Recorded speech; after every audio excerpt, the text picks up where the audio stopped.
The flames were already 10 feet high when Luke Harper realized his daughter was still inside. He didn't think, didn't hesitate. The barn could burn, hell, the whole farm could burn, but not her. Never her. As he ran toward the house through smoke and ash, one thought cut through the chaos. This wasn't an accident. Someone had done this. Someone wanted him gone. And the woman standing in his doorway, clutching his terrified child, was the reason why. If you want to know how a simple handshake deal turned into arson and betrayal, stick with me until the end. Hit that like button and drop a comment telling me what city you're watching from. I want to see how far this story travels. The morning Luke Harper's life changed forever started like any other morning in rural Nebraska. Too early, too cold, and with a busted piece of equipment that needed fixing before the day could properly begin. He stood in the barn doorway at 5:47 a.m., coffee going cold in his thermos, staring at the ancient tractor that had finally decided to give up the ghost. The engine block had cracked clean through during the night frost, leaking oil across the dirt floor like a mechanical death rattle. Luke rubbed his face with calloused hands and did the math he'd been avoiding for 3 months. Replacement parts, $800 minimum. Labor, if he couldn't fix it himself, another $600. The account balance after paying property taxes, just under $2,000. The numbers didn't work. They hadn't worked in a while. Daddy? He turned to find Emma standing in the barn entrance, her pink pajamas still on under her winter coat, rubber boots 2 sizes too big clomping on the concrete. She was 7 years old, with her mother's dark curls and a gap-toothed smile that could stop his heart. Baby, what are you doing up? It's freezing out here. You forgot your breakfast. She held up a paper plate wrapped in aluminum foil. I made you a sandwich.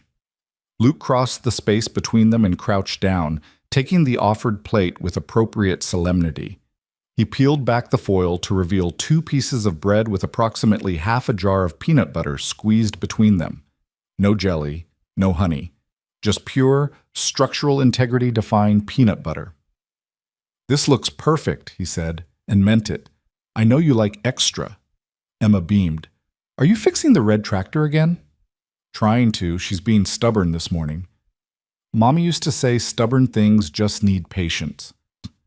The words hit him sideways, the way they always did when Emma mentioned Sarah so casually, like she was still just in the other room instead of 3 years gone. Luke pulled his daughter into a hug, feeling the small weight of her against his chest, breathing in the strawberry shampoo scent of her hair. Your mommy was right about that, he said quietly. She was right about most things. Except vegetables. Vegetables are gross. Luke laughed despite himself.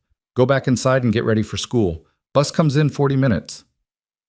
Emma trudged back toward the farmhouse, her 2 big boots leaving tracks in the frost-covered gravel.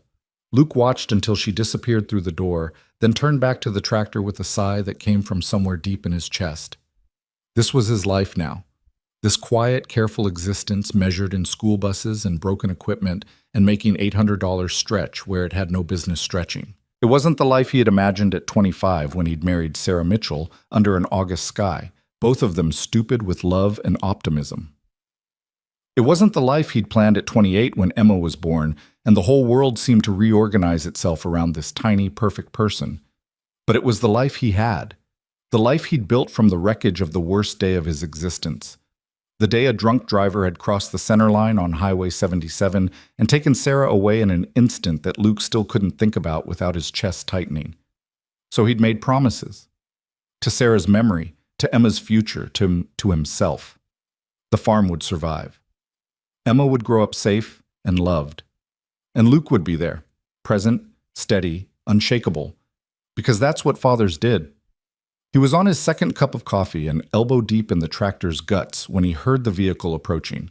The sound was wrong immediately. Not the rumble of a pickup truck or the diesel chug of farm equipment, but the smooth, quiet purr of something expensive. Luke straightened, wiping grease from his hands onto his jeans, and watched as a black Mercedes SUV rolled up his gravel drive like it had taken a wrong turn out of a luxury dealership commercial. It stopped 20 feet from the barn. The engine cut off. For a long moment, nothing happened. Then the driver's door opened and a woman stepped out. She was somewhere in her early 30s, dressed in a charcoal gray suit that probably cost more than Luke's monthly mortgage payment. Dark hair pulled back in a severe bun, heels that had no business on a gravel farm road. She moved with the kind of precise confidence that came from never having to ask for directions or second-guess a decision. Luke set down his wrench and walked forward, instinct making him position himself between this stranger and the house where Emma was getting ready for school. "Can I help you?" he'd called out. The woman stopped, regarding him with sharp hazel eyes that seemed to catalog everything in a single sweep: the barn, the house, Luke himself in his stained work clothes and scuffed boots. "Luke Harper?" Her voice matched her appearance, professional, no nonsense. "That's me. My name is Victoria Lane. I need to speak with you about a business proposition." Luke almost laughed. Business propositions didn't show up at Nebraska farms at 6 in the morning. "I think you've got the wrong address, ma'am." "I don't." She pulled a slim leather portfolio from the SUV and walked toward him with those impossible heels, somehow navigating the gravel without faltering. "I've been looking for you specifically, Mr. Harper. May we speak inside?" Every instinct Luke had developed over 7 years of single fatherhood was screaming warnings. Strange woman, expensive car, business proposition. Nothing about this added up to anything good. "We can talk right here," he said evenly. "What's this about?" Victoria Lane stopped 10 feet away and met his eyes with an expression that was equal parts desperation and determination.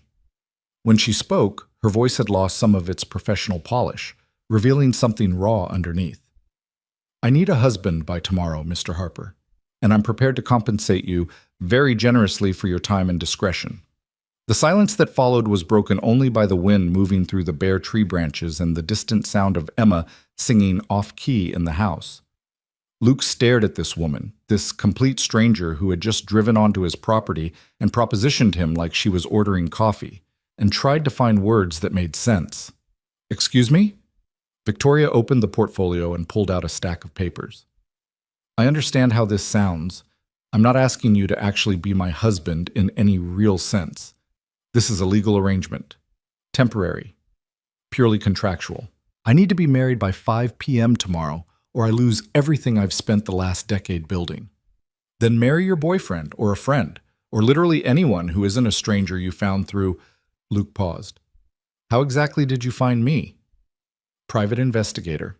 I gave him specific criteria: unmarried, rural location, minimal social media presence, no criminal record, strong community ties, and—" She hesitated for the first time. "And recently widowed with a dependent child." The words landed like a punch. Luke felt his jaw tighten. "You want me to use my daughter to make your fake marriage look real?" "No." Victoria's response was immediate and firm.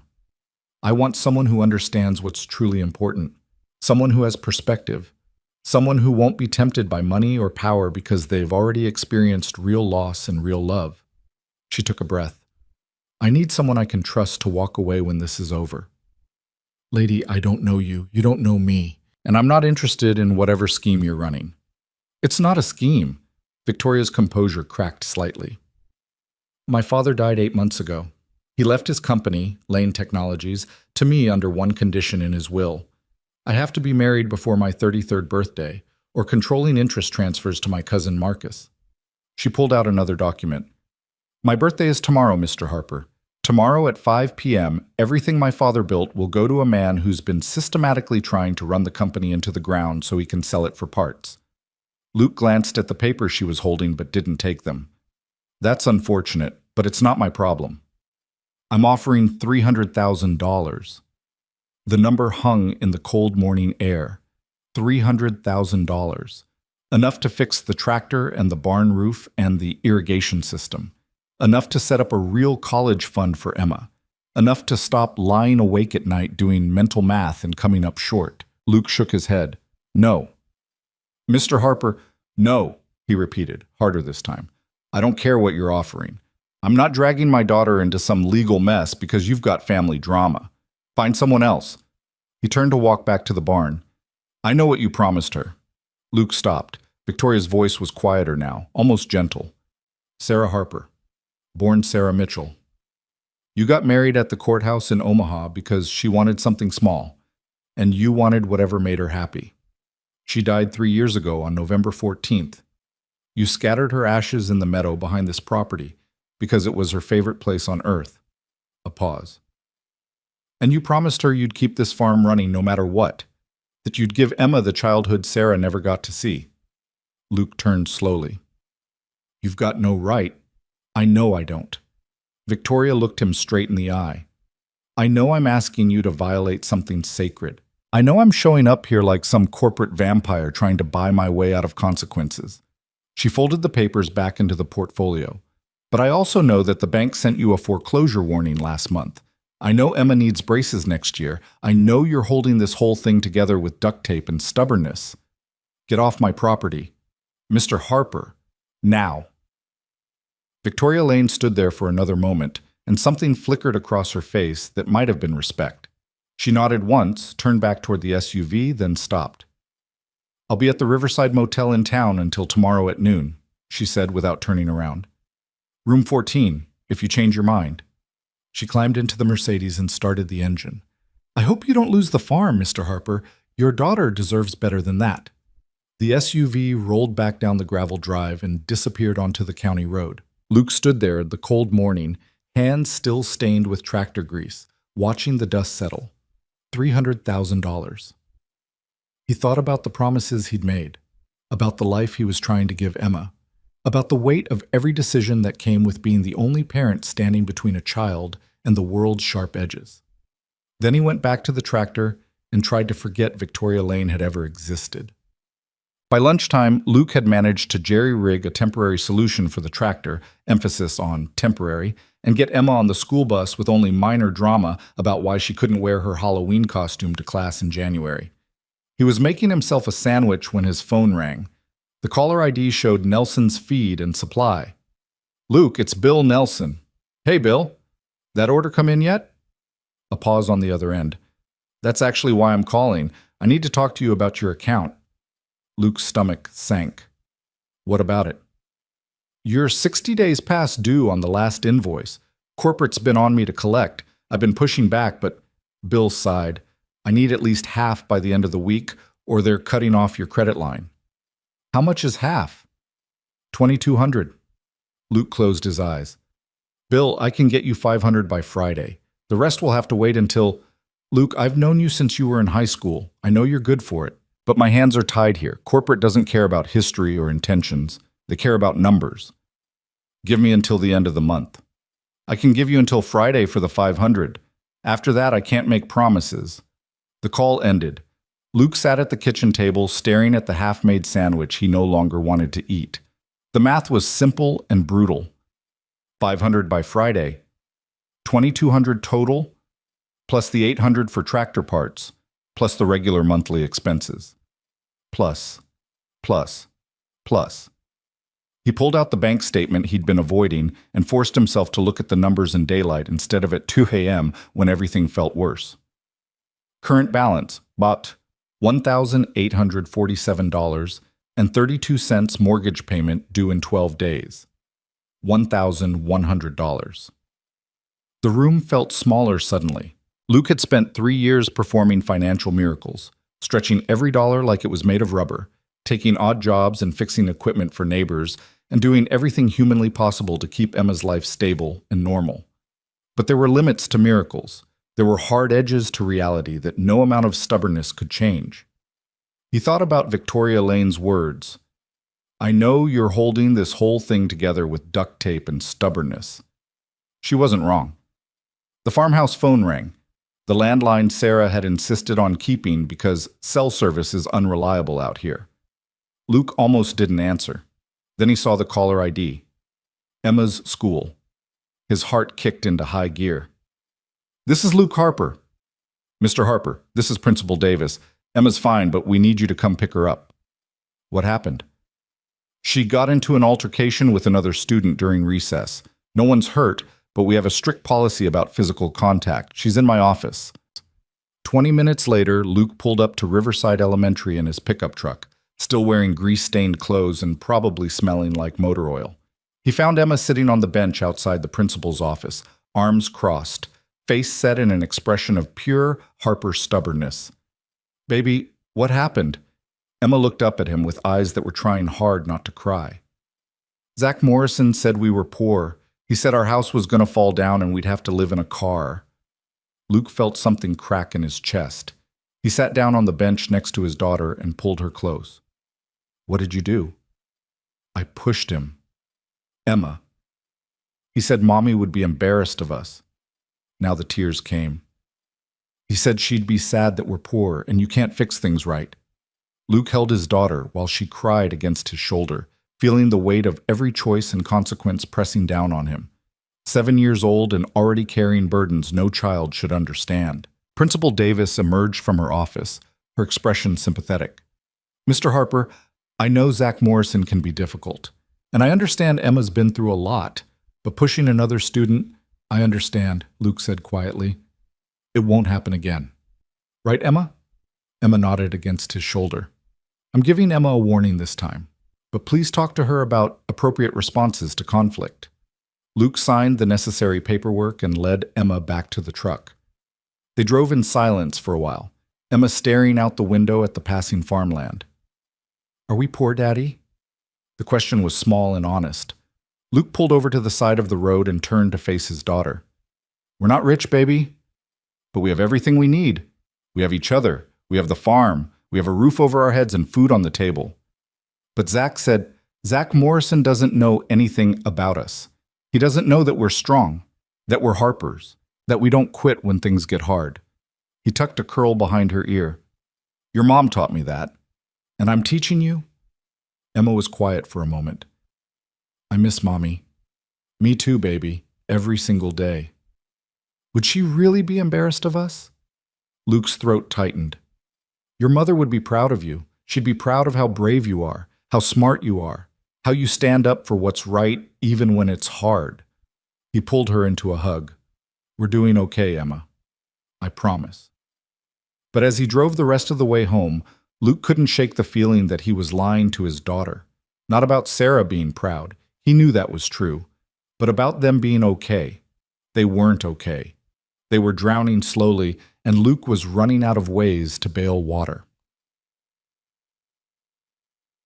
That night, after Emma was asleep with her stuffed rabbit and her nightlight glowing, Luke sat at the kitchen table with every bill spread out in front of him. He did the math 3 different ways, hoping the numbers would somehow change. They didn't.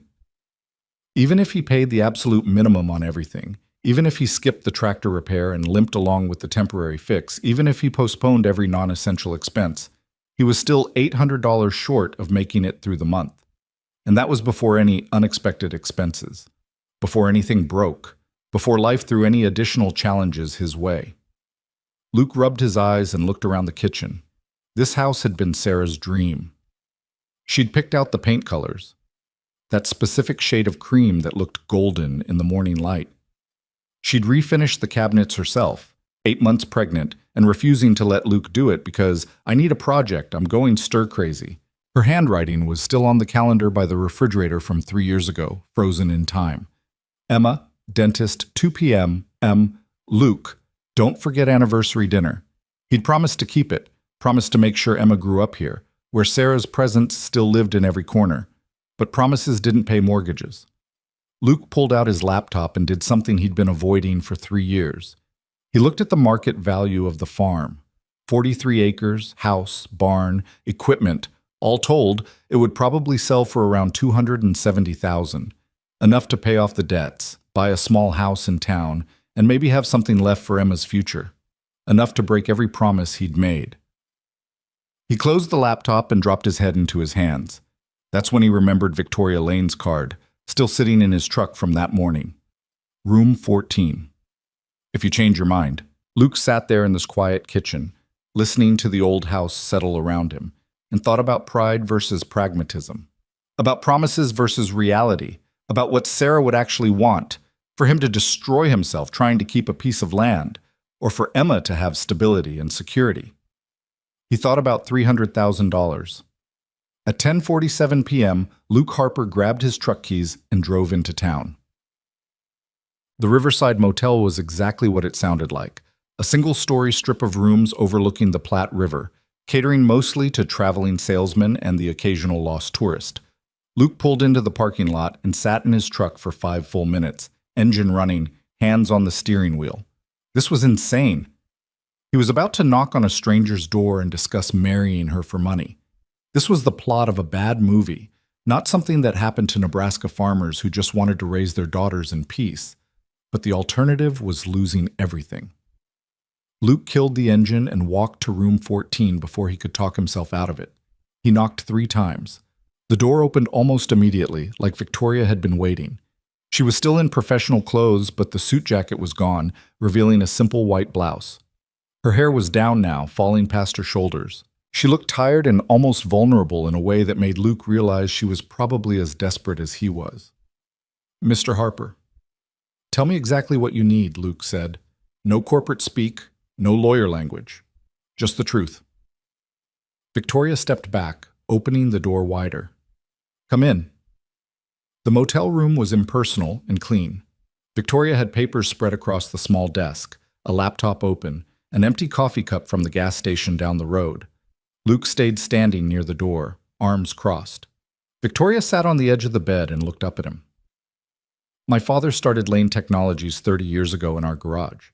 Built it from nothing into a company worth $400 million. He was brilliant and stubborn and—" She paused. "And convinced that I needed to be married to be taken seriously as CEO. Old-fashioned thinking, but that was him. So the will states that I must be married before my 33rd birthday to assume controlling interest. If not, it goes to Marcus, his nephew. My cousin." Victoria's expression hardened. "Marcus has been positioning himself as the heir apparent for years. He's been slowly poisoning the board against me, making strategic moves to devalue the company so he can eventually sell it to the highest bidder. Why not just let him have it? Because 4,000 people work for Lane Technologies. Good people with families and mortgages and futures tied to that company. If Marcus takes over, he'll gut it within a year and leave them with nothing." Victoria stood pacing to the window.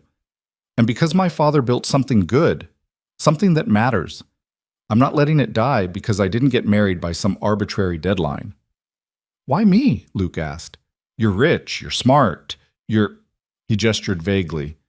"You could probably find a dozen guys who'd marry you for real." "I don't want someone who wants something from me. I don't want romance or complications or someone who'll fight me for assets when this is over." She turned to face him. "I need someone who'll do exactly what we agree to, take the compensation, and walk away clean. Someone with too much integrity to try to take advantage of the situation." "You got all that from a background check?" "I got that from reading the letters you wrote to the bank explaining why you were late on payments, from the testimonials your neighbors sent to the county when they were considering foreclosing, from the way your daughter's teachers talk about you." Victoria's voice softened. "You're exactly the kind of person my father would have respected, Mr. Harper. That's why I chose you." Luke walked to the desk and looked at the papers spread across it. Legal documents, financial statements, a draft prenuptial agreement. "What exactly are you proposing?" Victoria moved to stand across from him. "We get married tomorrow at the courthouse. You come to the family company meeting on Saturday where I present you as my husband and claim my position as CEO. You attend a handful of public events over the next 3 months to establish the legitimacy of the marriage. Then we quietly divorce, citing irreconcilable differences. You get $300,000. I get my company. Everyone walks away clean. And my daughter never has to be involved. We can say we're keeping her out of the public eye for her protection, which would actually be true." Luke picked up the prenuptial agreement and scanned it. The legal language was dense, but the terms were clear. No claims on each other's assets, no spousal support, clean dissolution after minimum 3 months. "This is insane," he said quietly. "Yes. This is probably illegal somehow. The marriage itself is legal. The motivation is just unconventional." Luke set down the papers and looked at Victoria Lane, really looked at her. She met his gaze steadily, and he saw something there he recognized. The same desperation he felt when looking at his bank statement. The same determination he felt every time he promised Emma everything would be okay. "I need guarantees," Luke said finally. "About Emma. About what happens if this goes wrong. Name them." "Emma never meets you, never knows about this arrangement. If anyone asks, you're a business associate who stays in town sometimes. Nothing more. Victoria nodded. Agreed. If anything happens that threatens her safety or stability, the deal is off immediately. I don't care about the money at that point. Understood. And I want it in writing that if your cousin or anyone else comes after me legally, you cover all costs. I'm not losing my farm because I helped you save your company. I'll have my lawyer add those provisions tonight. Victoria pulled out her phone and started typing. Anything else? Luke thought about Sarah, about the promises he'd made, about whether this counted as breaking them or keeping them. I want $50,000 up front, before the ceremony. The rest can wait until after the divorce, but I need that money now to keep my farm from going under. Victoria didn't hesitate. Done. I'll have it wired to your account by morning. They stood there in the cramped motel room, two desperate strangers about to enter into the most bizarre contract of their lives. Why do I feel like I'm making a deal with the devil? Luke asked. Because you might be, Victoria said with a slight smile. But I'm a devil who pays well and keeps her promises. Luke extended his hand. Then I guess we have a deal, Miss Lane. She shook it firmly. Call me Victoria. We're about to be married, after all. Duh. Luke drove home at midnight with a revised contract in his passenger seat and a wire transfer confirmation on his phone. $50,000 would hit his account by 8 a.m. Enough to pay off Bill Nelson, fix the tractor properly, and breathe for the first time in months. All he had to do was marry a complete stranger and hope it didn't blow up in his face. He parked in the gravel drive and sat in the dark truck for a long time, looking at the farmhouse where his daughter slept peacefully, unaware that her father had just made a choice that would change everything. The kitchen light was still on. He'd left in such a hurry he'd forgotten to turn it off. Through the window, he could see the table where he'd eaten countless meals with Sarah, where they'd planned their future, where she'd told him she was pregnant with Emma, her eyes shining with joy and terror. I hope I'm doing the right thing, Luke whispered to the darkness, to Sarah's memory, to whatever force in the universe was listening. I hope you understand. The house had no answers. Luke grabbed the contract and went inside. Tomorrow at 2 p.m., he had a wedding to attend.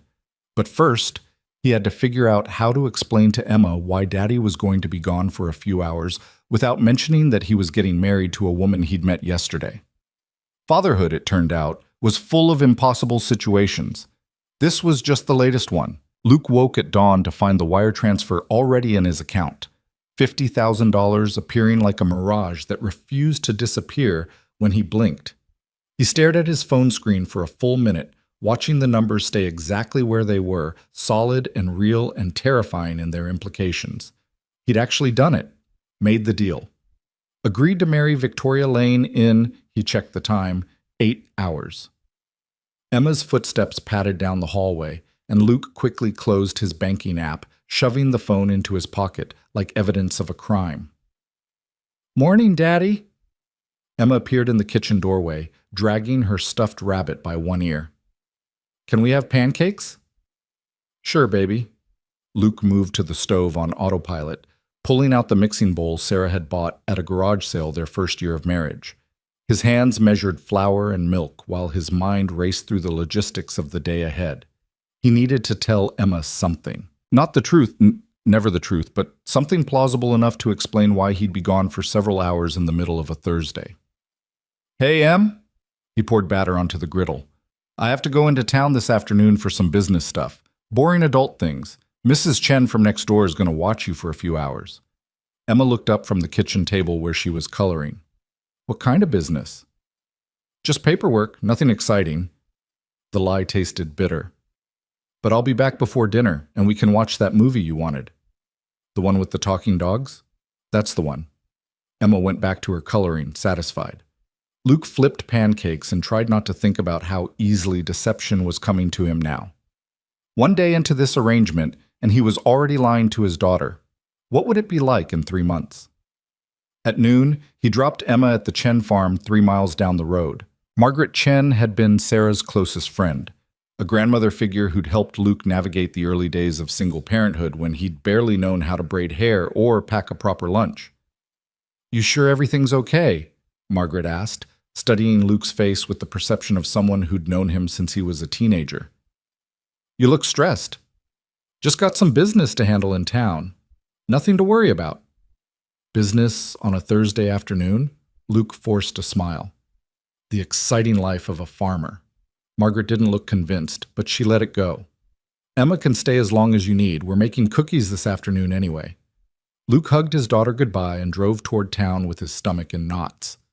He'd pressed his only suit, the one he'd worn to Sarah's funeral, and it hung in the truck cab like a ghost. The courthouse was a 20-minute drive, plenty of time to question every decision that had led him to this moment. Victoria had texted him the details that morning.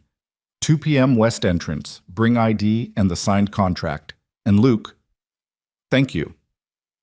He'd stared at that last part for a long time.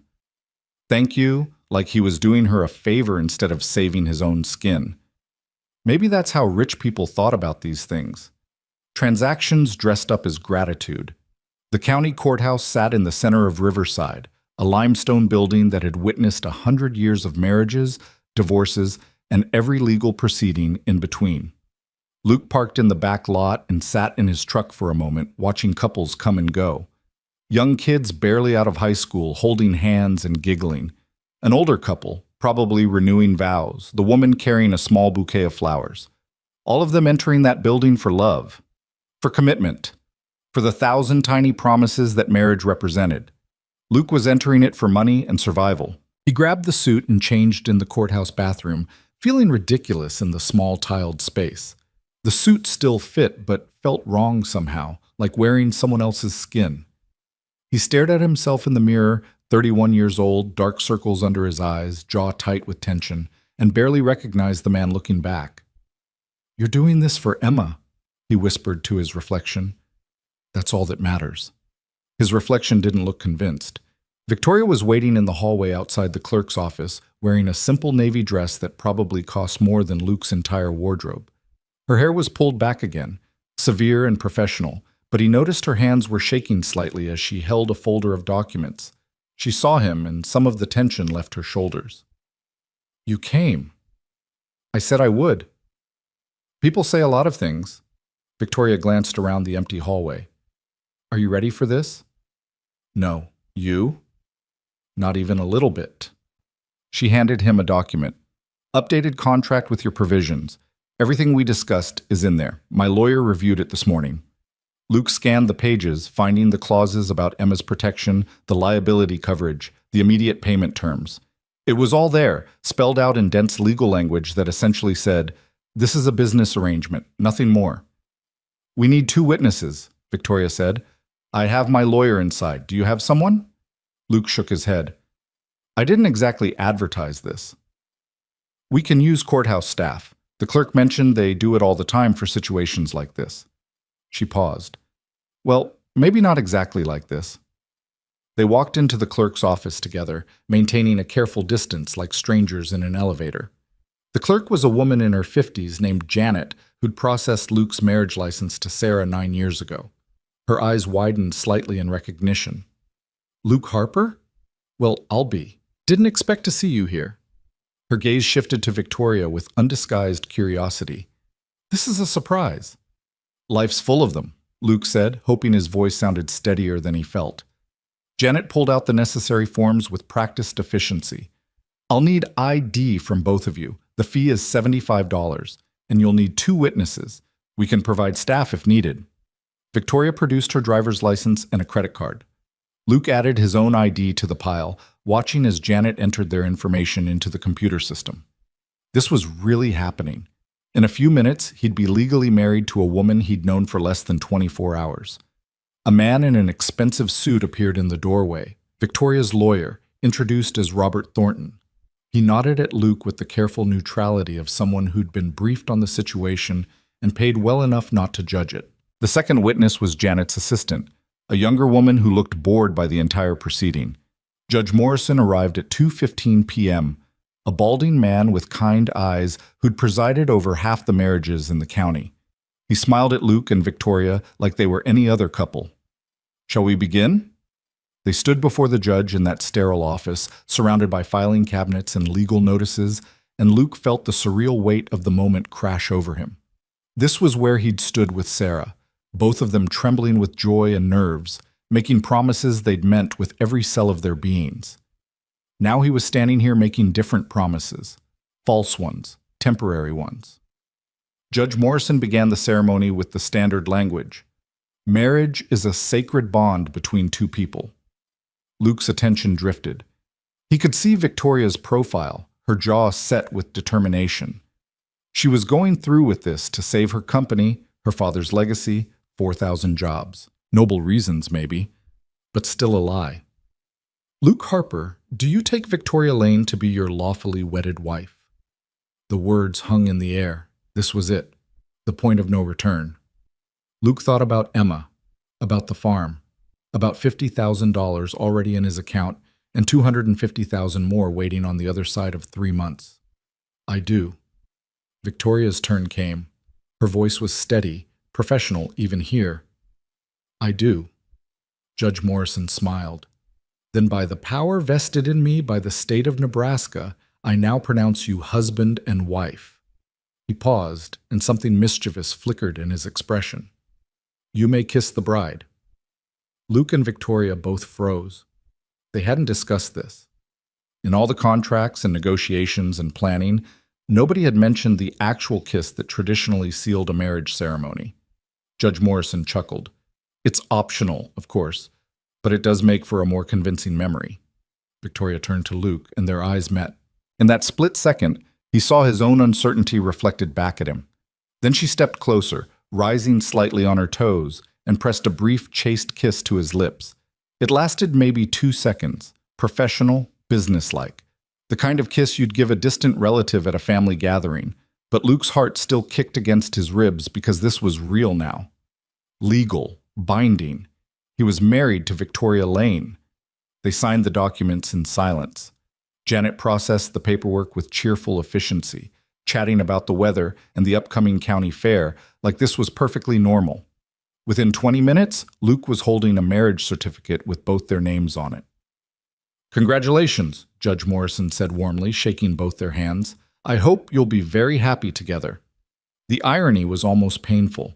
Victoria's lawyer disappeared immediately after the ceremony, mentioning something about filing documents.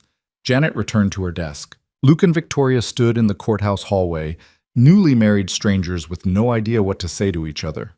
Well, Victoria said finally, that's done. Yeah. The board meeting is Saturday at 10 a.m. I'll need you there by 9:30 for briefing. Okay? I've rented a house just outside town. Small place, 3 bedrooms. We'll need to maintain the appearance that we're living together, so I'll be staying there for the next few months. You don't have to move in. We agreed Emma wouldn't be involved, but if anyone asks, that's our story. Luke nodded, processing the logistics. What do I tell people who see you around town? That I'm your wife. That we met through mutual friends and had a quiet courthouse wedding because neither of us wanted a fuss. Victoria pulled out her phone and pulled up a photo. I had a ring made. Simple gold band. It'll be delivered to your address tomorrow. You should wear it when we're in public together. Right, the ring. Luke looked down at his own hand, bare since the day he'd taken off Sarah's ring, and put it away because wearing it felt like lying to her memory. Now he'd be wearing a different ring, a different lie. Victoria's phone buzzed. She glanced at it and her expression tightened. I need to get back. Conference call in an hour. She looked up at Luke. Are you okay? The question surprised him. Why wouldn't I be? Because this is insane, and we both know it. She lowered her voice, even though the hallway was empty. You just married a stranger for money. That has to feel... I married someone for the ability to keep my daughters home, Luke corrected quietly. That's how I need to think about it, or I won't be able to think about it at all. Victoria studied him for a moment. You're a good father, Luke Harper. Jury's still out on that. No, it's really not. She adjusted her purse on her shoulder. I'll see you Saturday morning, 9:30. The address is in the email I sent you. She walked away, heels clicking on the marble floor, leaving Luke standing alone in the courthouse hallway with a marriage certificate and a crushing sense of unreality. He changed back into his work clothes in the bathroom and drove toward the Chen farm to pick up Emma. The afternoon sun was warm, the Nebraska landscape rolling past in familiar patterns of farmland and sky. Everything looked exactly the same as it had this morning, but Luke was different now. legally bound to a woman he didn't know, committed to a deception that could collapse at any moment, one catastrophic choice away from losing everything. Emma was covered in cookie dough when he arrived. Margaret Chen took one look at Luke's face and pulled him aside while Emma ran to wash her hands. "What happened?" Margaret asked quietly. "What do you mean?" "Luke, I've known you since you were 16 years old. Something happened today." For a wild moment, Luke almost told her everything. The desperation, the deal, the courthouse ceremony. Margaret had been Sarah's best friend. If anyone would understand, it might be her. But the words stuck in his throat. This wasn't just his secret to tell. Victoria's entire company depended on maintaining the illusion. 4,000 people's jobs. He'd signed contracts with confidentiality clauses that would bankrupt him if he violated them. "Just some stressful financial stuff," Luke said finally. "Nothing I can't handle." Margaret didn't look convinced, but Emma came bounding back and the moment passed. On the drive home, Emma chattered about cookies and Mrs. Chen's stories, and whether they could get a dog someday. Luke made appropriate responses, his mind elsewhere. "Daddy, you're being quiet." Luke glanced at his daughter in the rearview mirror. "Sorry, baby, just thinking about work stuff." "You think about work stuff a lot. That's what dads do." Did your dad think about work stuff when you were little?" The question hit unexpectedly. Luke's father had walked out when Luke was 12, leaving his mother to raise 3 boys on a grocery store salary.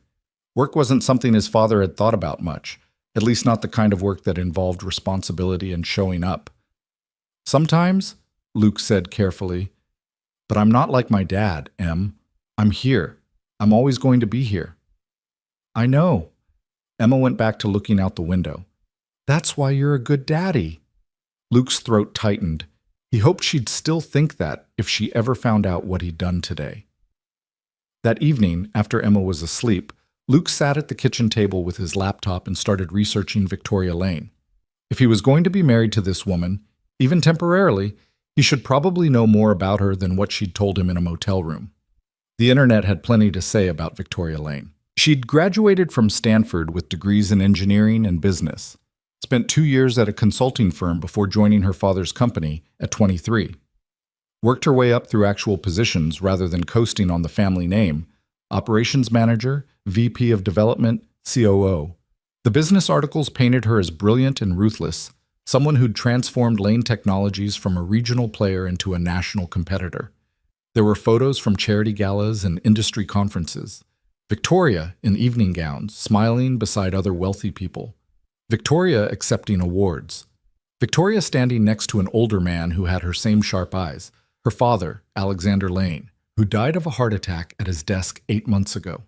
The obituaries described Alexander as a visionary, a demanding boss, a complicated man who'd built an empire through force of will and refused to modernize his thinking on certain social issues. The marriage clause in his will suddenly made more sense. Old-fashioned didn't begin to cover it. Luke found exactly one photo of Victoria that looked candid instead of staged. She was sitting on the floor of what looked like a server room, hair in a messy ponytail, wearing jeans and a company t-shirt, laughing at something off camera. She looked young and genuine and nothing like the controlled woman he'd married that afternoon. There was no mention of previous relationships, no romantic history paraded through tabloids. Either Victoria was intensely private or intensely lonely. Maybe both. Luke closed the laptop and looked around his kitchen. This house, this life, this careful existence he'd built, all of it now connected to a woman who lived in a completely different world, a world of board meetings and corporate politics and million-dollar decisions made over lunch. His phone buzzed with a text from an unknown number. "This is Victoria. Just confirming you received the information for Saturday. Also, the story for Saturday is that we met 6 months ago through a mutual friend at a charity event in Omaha. We've been dating quietly since then and decided to marry quickly because life is short and we didn't want to wait. Keep it simple. People rarely question simple." Luke typed back, "Understood. What's the friend's name?" "Jennifer Walsh. She's real, she's my college roommate, and she's been briefed. If anyone asks her, she'll confirm the story. You've thought of everything." A pause. Then, "I've had to. My cousin has been looking for any excuse to challenge my claim to the company. We can't give him ammunition." Luke set down the phone and walked to Emma's room. She was asleep, rabbit tucked under one arm, nightlight casting soft shadows across her peaceful face. He stood in the doorway and made a silent promise to the sleeping child who trusted him completely. Whatever happened in the next 3 months, Emma would be protected. She'd never be touched by the consequences of his choices. He'd make sure of it, even if it cost him everything else. Friday passed in a blur of actual farm work, fixing fence posts, checking irrigation lines, finally ordering the parts for the tractor with money that didn't come from desperate calculations. Bill Nelson called to confirm the payment had come through, his relief audible even over the phone. "You're all caught up, Luke, and then some. Whatever you did, I'm glad it worked out." "Me too," Luke said, and tried to mean it. Saturday morning arrived too fast. Luke woke at dawn, made Emma breakfast, and tried to act normal while his stomach twisted with nerves. He'd told her he had a meeting in town, nothing more. Margaret Chen had agreed to watch her again, probably adding this to her growing list of concerns about Luke's recent behavior. The address Victoria had sent led to a colonial-style house in one of Riverside's nicer neighborhoods, the kind of place where lawns were professionally maintained and cars were always less than 3 years old. Luke pulled up at 9:25 a.m. in his pickup truck, feeling wildly out of place. Victoria answered the door in a black pantsuit that probably cost more than his monthly mortgage. Her hair was up, makeup perfect, every inch the powerful CEO about to walk into a hostile board meeting. "Come in," she said, stepping back. "We need to go over a few things before we leave." The house was furnished but impersonal, like a high-end hotel suite. Victoria led him to the dining room where she'd spread out documents and what looked like flashcards. "Quick briefing," she said, all business. "My cousin Marcus will be at this meeting. He's going to challenge our marriage, question its legitimacy, probably try to rattle you. Don't engage, don't defend, just stay calm and let me handle it." "What's he like?" "Charming on the surface, calculating underneath. He's been positioning himself as the obvious choice to run the company since my father got sick. Having me show up married undermines his entire strategy, so he'll be dangerous." Luke picked up one of the flashcards. It had a name on it, Gerald Whitmore, CFO, with bullet points underneath. "What's this?" "Board member profiles. You should know who they are, what they care about, and how they're likely to vote." Victoria handed him the stack. "You don't need to memorize everything, but having basic knowledge will make you seem more credible as my husband." For the next 40 minutes, Victoria drilled him on names, faces, and corporate politics. Luke's head spun with information about quarterly earnings and strategic initiatives and personality conflicts between executives. This was Victoria's world, complex, high stakes, cutthroat. "One more thing," Victoria said, checking her watch. "We need to look comfortable together. Marcus will be watching for any sign that this is a sham, so—" She stepped closer to Luke. "May I?" She reached for his hand, threading her fingers through his with clinical efficiency, testing the gesture, making sure it looked natural. Luke's first instinct was to pull away.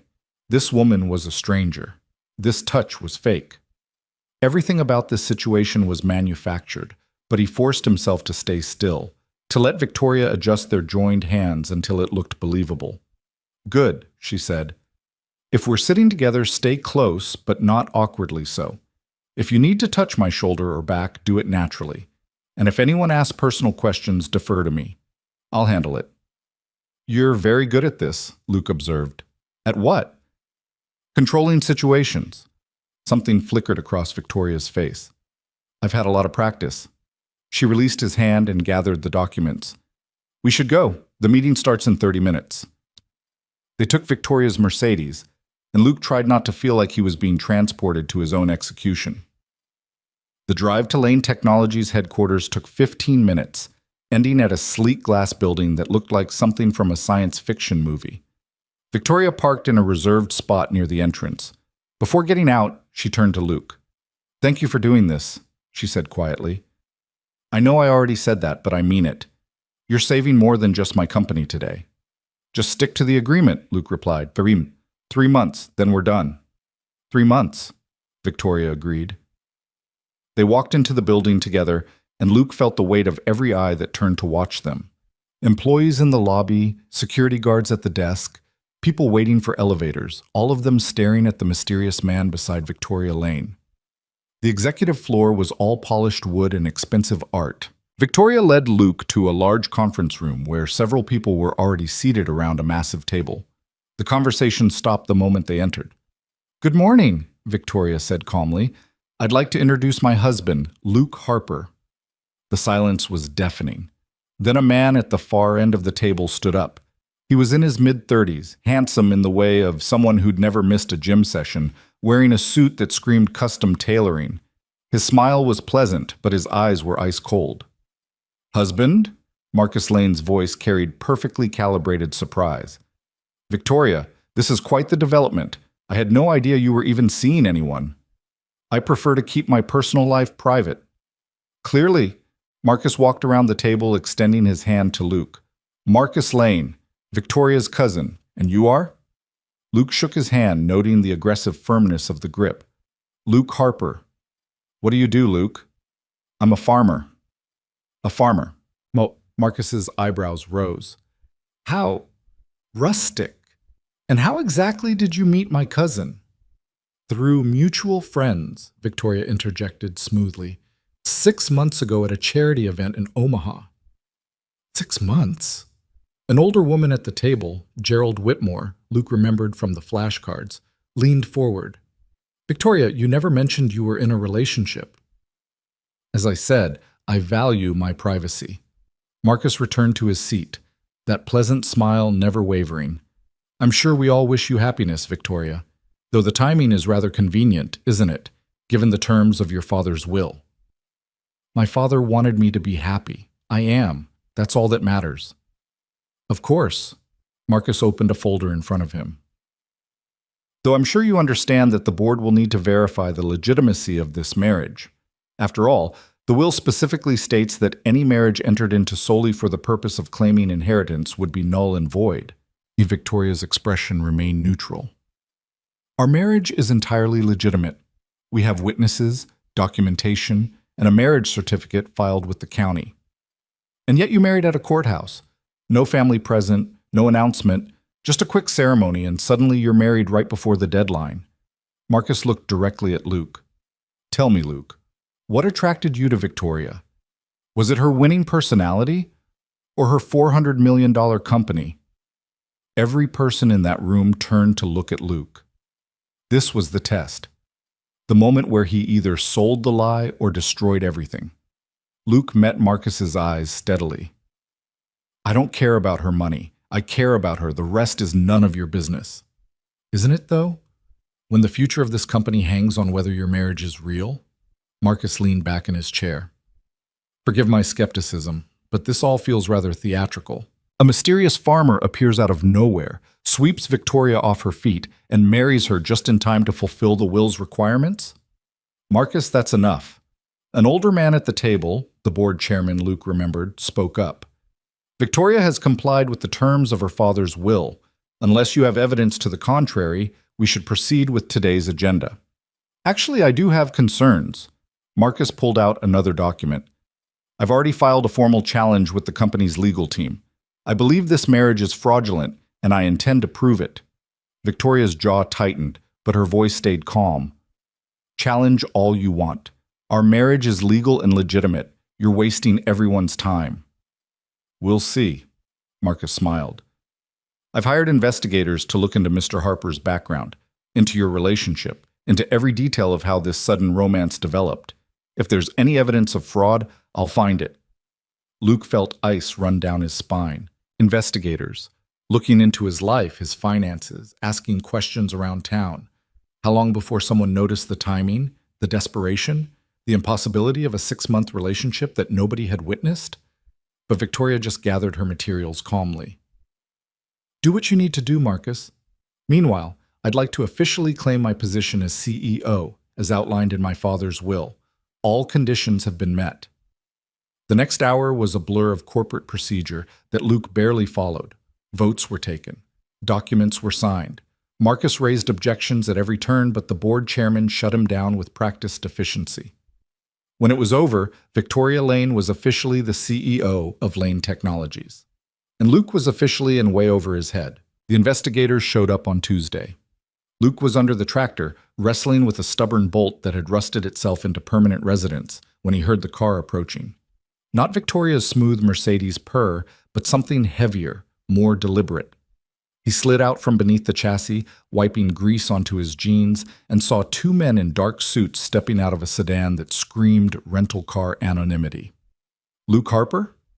The first man was in his 40s, carrying a leather portfolio and the kind of artificial smile that came from years of asking questions people didn't want to answer. That's me. My name is Richard Moss. This is my associate, David Chen. We're conducting some routine inquiries on behalf of Marcus Lane regarding his cousin's recent marriage. Moss pulled out a business card embossed with a corporate investigation firm's logo. Do you have a few minutes to speak with us? Luke's first instinct was to tell them to get off his property. His second was to call Victoria and ask what the hell he was supposed to say. Instead, he stayed exactly where he was, wrench still in hand, and kept his expression neutral. What kind of inquiries? Just standard verification. We'd like to ask you some questions about your relationship with Victoria Lane. Moss glanced around the farm with poorly concealed judgment. How you met, how long you've been together, that sort of thing. I already told the board everything relevant. Of course. But you understand, given the unusual circumstances and the significant financial stakes involved, Mr. Lane wants to ensure everything is above board. Chen pulled out a tablet. This won't take long. Luke set down the wrench carefully, buying himself seconds to think. Victoria had warned him this would happen, but experiencing it was different from anticipating it. These men were professionals, trained to spot inconsistencies and extract truth from reluctant subjects. I met Victoria 6 months ago, Luke said, repeating the agreed-upon story. Through mutual friends at a charity event, we started dating, we fell in love, we got married. That's the whole story. Which charity event specifically? Children's Hospital fundraiser in Omaha. Moss wrote something down. And the mutual friend who introduced you? Jennifer Walsh. How would you describe your relationship with Ms. Lane? Luke met the investigator's eyes. Private. Mr. Harper, we're just trying to establish a timeline here, nothing invasive. Feels pretty invasive to me, having two strangers show up at my home asking questions about my marriage. Chen looked up from his tablet. Your financial records show a significant deposit last Friday. $50,000 wired from an account belonging to Victoria Lane. Can you explain that? There it was. The real question beneath all the polite preliminaries. Luke's pulse kicked up, but he kept his voice steady. Wedding gift. Victoria knows I've been struggling with the farm. She wanted to help. That's quite a generous gift. She's quite a generous person. And the timing? The same day as your courthouse wedding? She wanted me to have it before we got married. Said she didn't want me worrying about money during what should be a happy time. Luke picked up the wrench again, a subtle signal that this conversation was ending. Look, I don't know what Marcus told you to find, but there's nothing suspicious here. Victoria and I got married because we love each other. The fact that it happened before some arbitrary deadline in her father's will is just timing. Moss and Chen exchanged a glance that said they didn't believe a word of it. We'll need to speak with some of your neighbors, Moss said. People who might have witnessed your relationship developing over the past 6 months. Luke's stomach dropped. Nobody in town had seen him with Victoria before the wedding because there had been nothing to see. They'd met exactly once before the courthouse ceremony, and that meeting had lasted all of 30 minutes in a motel room parking lot. Knock yourselves out, Luke said, hoping his voice didn't betray the panic rising in his chest. But people around here mind their own business. We don't broadcast our personal lives. Still, 6 months is a long time. Someone must have noticed you spending time with a woman. Chen tapped something on his tablet. We've already spoken to a Margaret Chen, no relation to me, who lives a few miles down the road. She mentioned she'd never seen you with anyone matching Victoria Lane's description. The ice in Luke's veins turned to fire. They'd talked to Margaret, questioned her about his life, his relationships, probably Emma too. Margaret's a friend, Luke said, each word carefully controlled. But I didn't tell her about Victoria because it was new and I wanted to keep it quiet.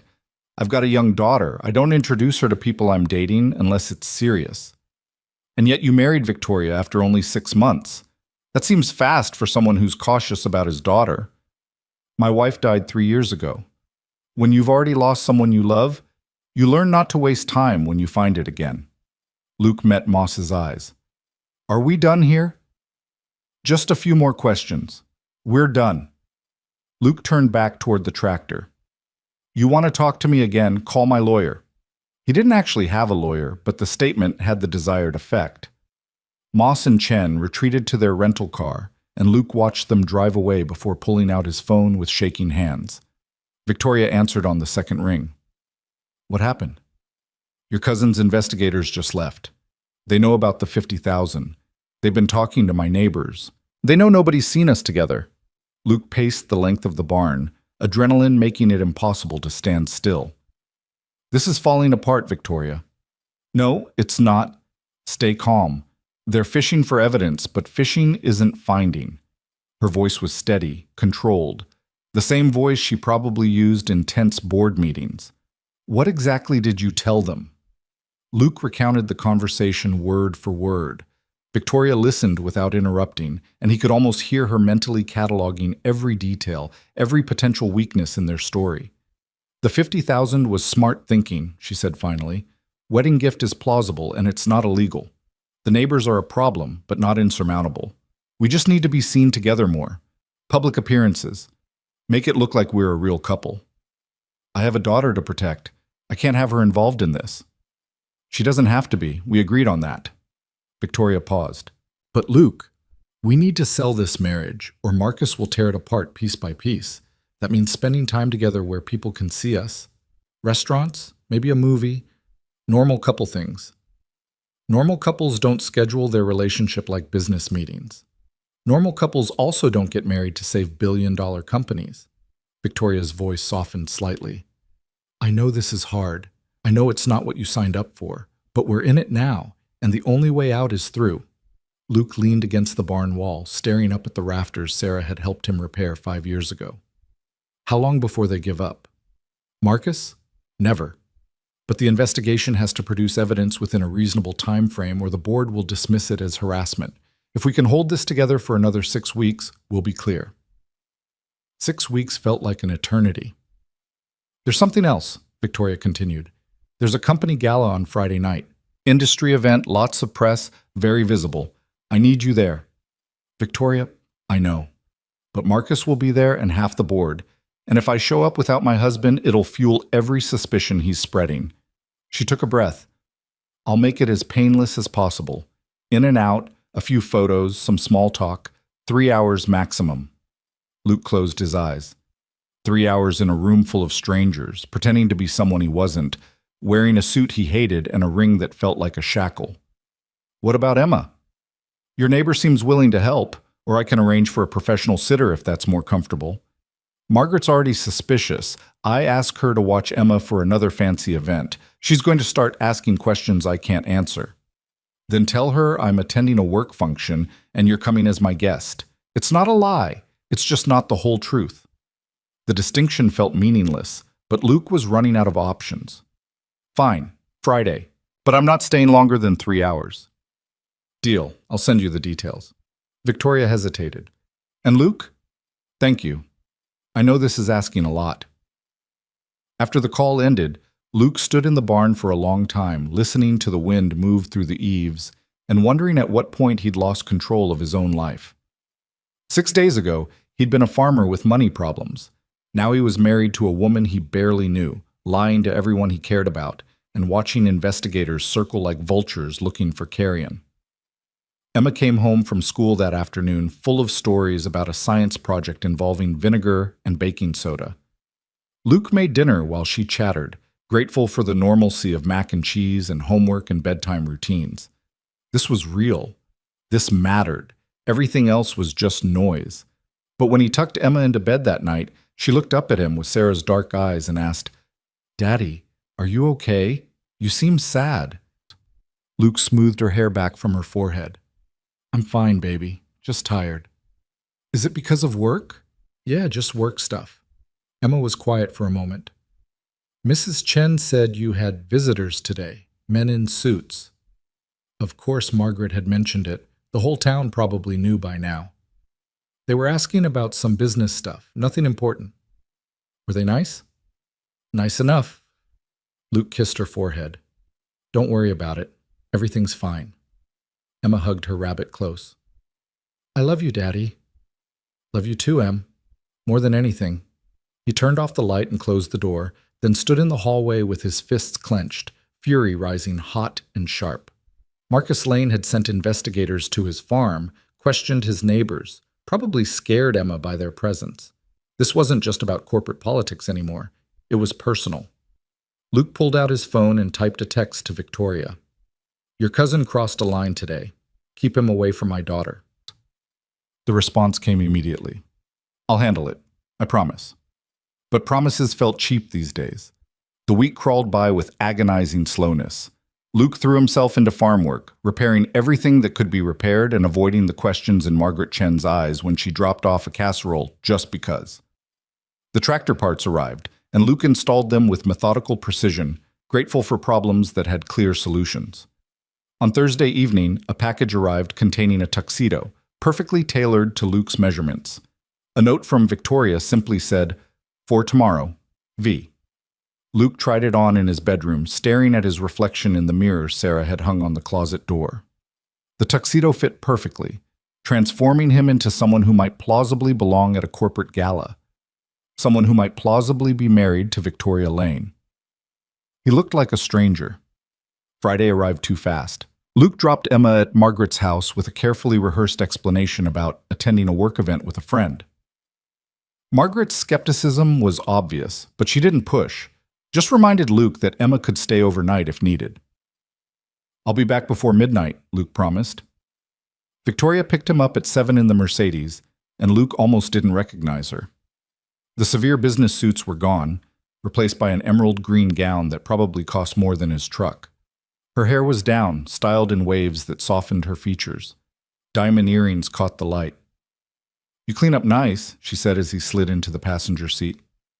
You too. Luke tugged at his bow tie, already uncomfortable.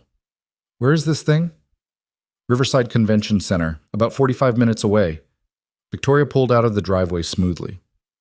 Just stay close to me, follow my lead, and we'll get through this. The drive passed in tense silence. Luke watched the farmland give way to suburbs, then city lights. The convention center loomed ahead, all glass and steel and valet parking. Victoria handed her keys to an attendant like she'd done it 1,000 times. The lobby was packed with people in expensive clothes, holding champagne glasses and laughing at jokes that probably weren't funny. Luke felt every eye turn toward them as they entered, curiosity and speculation written across every face. Victoria slipped her hand into his, her grip surprisingly strong. Smile, she murmured. We're happy newlyweds, remember?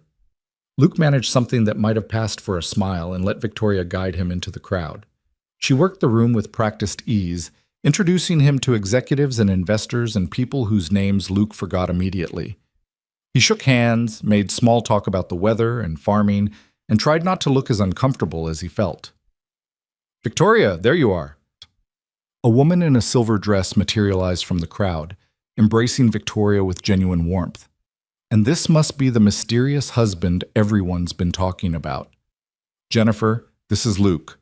Luke, Jennifer Walsh, the friend who introduced us. The mutual friend. The one who'd been briefed and paid to corroborate their story. Luke shook Jennifer's hand and saw recognition flash in her eyes. She knew exactly who he was and why he was here. It's so wonderful to finally meet you properly, Jennifer said with a smile that looked almost real. Victoria's told me so much about you. All good things, I hope. Always. Jennifer glanced between them with what might have been genuine affection or exceptional acting. You two look perfect together. I'm so glad you found each other. More people approached and the cycle repeated. Introductions, small talk, carefully constructed lies delivered with champagne and canapes. Luke's face hurt from fake smiling, and his shoes were designed for appearance rather than comfort. Then Marcus appeared. He moved through the crowd like a shark, all predatory grace and calculated charm. He had a woman on his arm, blonde, beautiful, wearing enough diamonds to fund a small country. Marcus's eyes locked onto Victoria and Luke with laser focus. Victoria, Luke, what a pleasure to see you both. Marcus's smile was razor sharp.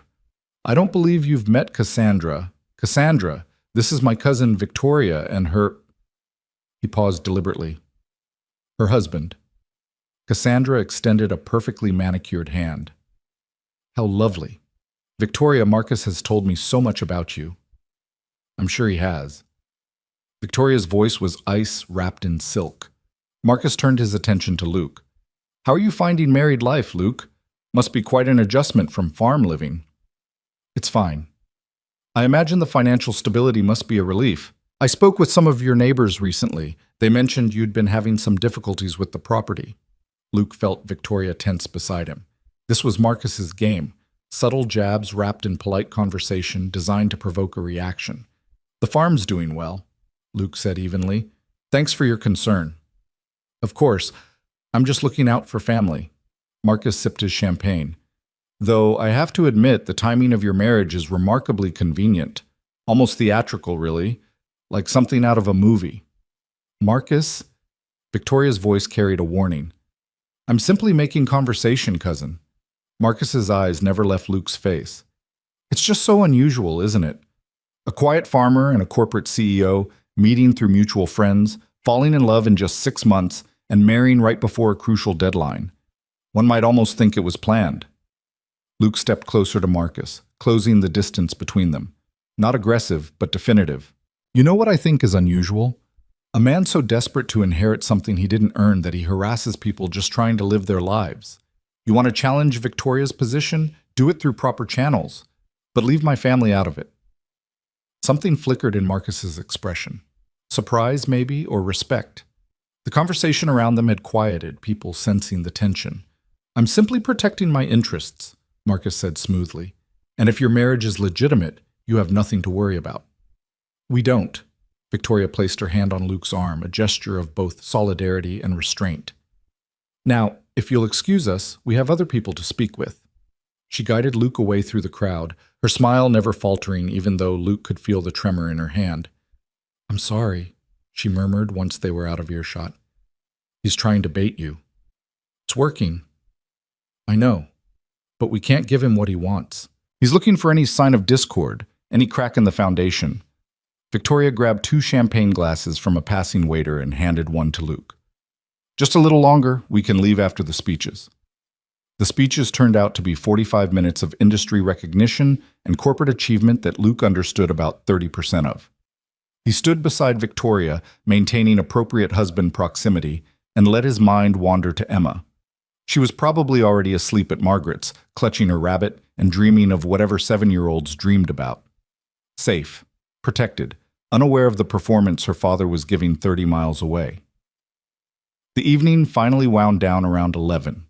Victoria made their goodbyes efficiently, and Luke was never so grateful to escape a building in his life. The valet brought the Mercedes around, and they drove in silence for the first 10 minutes. "You did well tonight," Victoria said finally. "Standing up to Marcus like that. He wasn't expecting it." "I meant what I said. Keep him away from Emma." "I will. I've already spoken to my lawyers about getting a restraining order if his investigators approach your daughter directly." Victoria glanced at him. "You're a good father, Luke. I hope you know that. Good fathers don't lie to their kids about fake marriages. You're not lying. You're protecting her. There's a difference." Luke wasn't sure there was, but he was too tired to argue.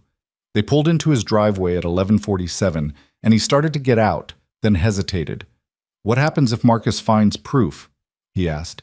"If his investigators uncover something we missed?" Victoria was quiet for a long moment. "Then we deal with it. Together." "That's the agreement." "Together." Luke tested the word. "We barely know each other. I know you show up when you say you will. I know you keep your promises. I know you love your daughter more than anything in the world." Victoria met his eyes. "That's more than I know about most people I've worked with for years." Luke got out of the car, still wearing the tuxedo, feeling the weight of the evening settle into his bones. "Good night, Victoria." "Good night, Luke. Thank you for tonight." He watched the Mercedes disappear down the dark county road, then went inside to change out of clothes that felt like a costume. The house was quiet and empty, and Luke found himself standing in Emma's room, looking at her empty bed and wondering what Sarah would think of the choices he was making. His phone buzzed with a text from Margaret. "Emma's asleep. Take your time." Another from Victoria. Made it home. Sleep well. Luke sat on the edge of his bed and stared at the wedding ring on his finger, the simple gold band that represented a transaction rather than a promise. In 3 months, he could take it off and pretend none of this had happened. In 3 months, he'd have enough money to secure Emma's future and keep the farm running for years. All he had to do was survive until then. The breaking point came 3 weeks later. Luke had fallen into an uncomfortable routine of maintained deception. Weekly dinners with Victoria at restaurants where they could be seen, a few carefully documented outings that looked like normal couple activities, stilted phone conversations that anyone monitoring their communications would interpret as affectionate rather than contractual. The investigators had backed off slightly, but Luke still felt their presence lurking in the margins of his life. Neighbors who asked careful questions, unusual cars driving past the farm, the constant awareness that someone was watching, waiting for him to slip up. Then, on a Tuesday morning in late February, everything changed. Luke was teaching Emma how to change a tractor tire, something Sarah had insisted every kid should know, when he smelled smoke. Not the clean burn of a managed fire, but something chemical and wrong. He looked up to see black smoke billowing from the far side of the barn. "Emma, go to the house, now." "But Daddy, now!" Emma ran. Luke sprinted toward the barn, his mind cataloging possibilities. Electrical fire, fuel leak. But the barn had been fine that morning, nothing unusual, nothing that would spontaneously combust. He rounded the corner and saw flames already climbing the exterior wall, eating through dry wood with terrifying speed. The hay stored inside would act like kindling. If the fire reached it, the whole structure would be gone in minutes.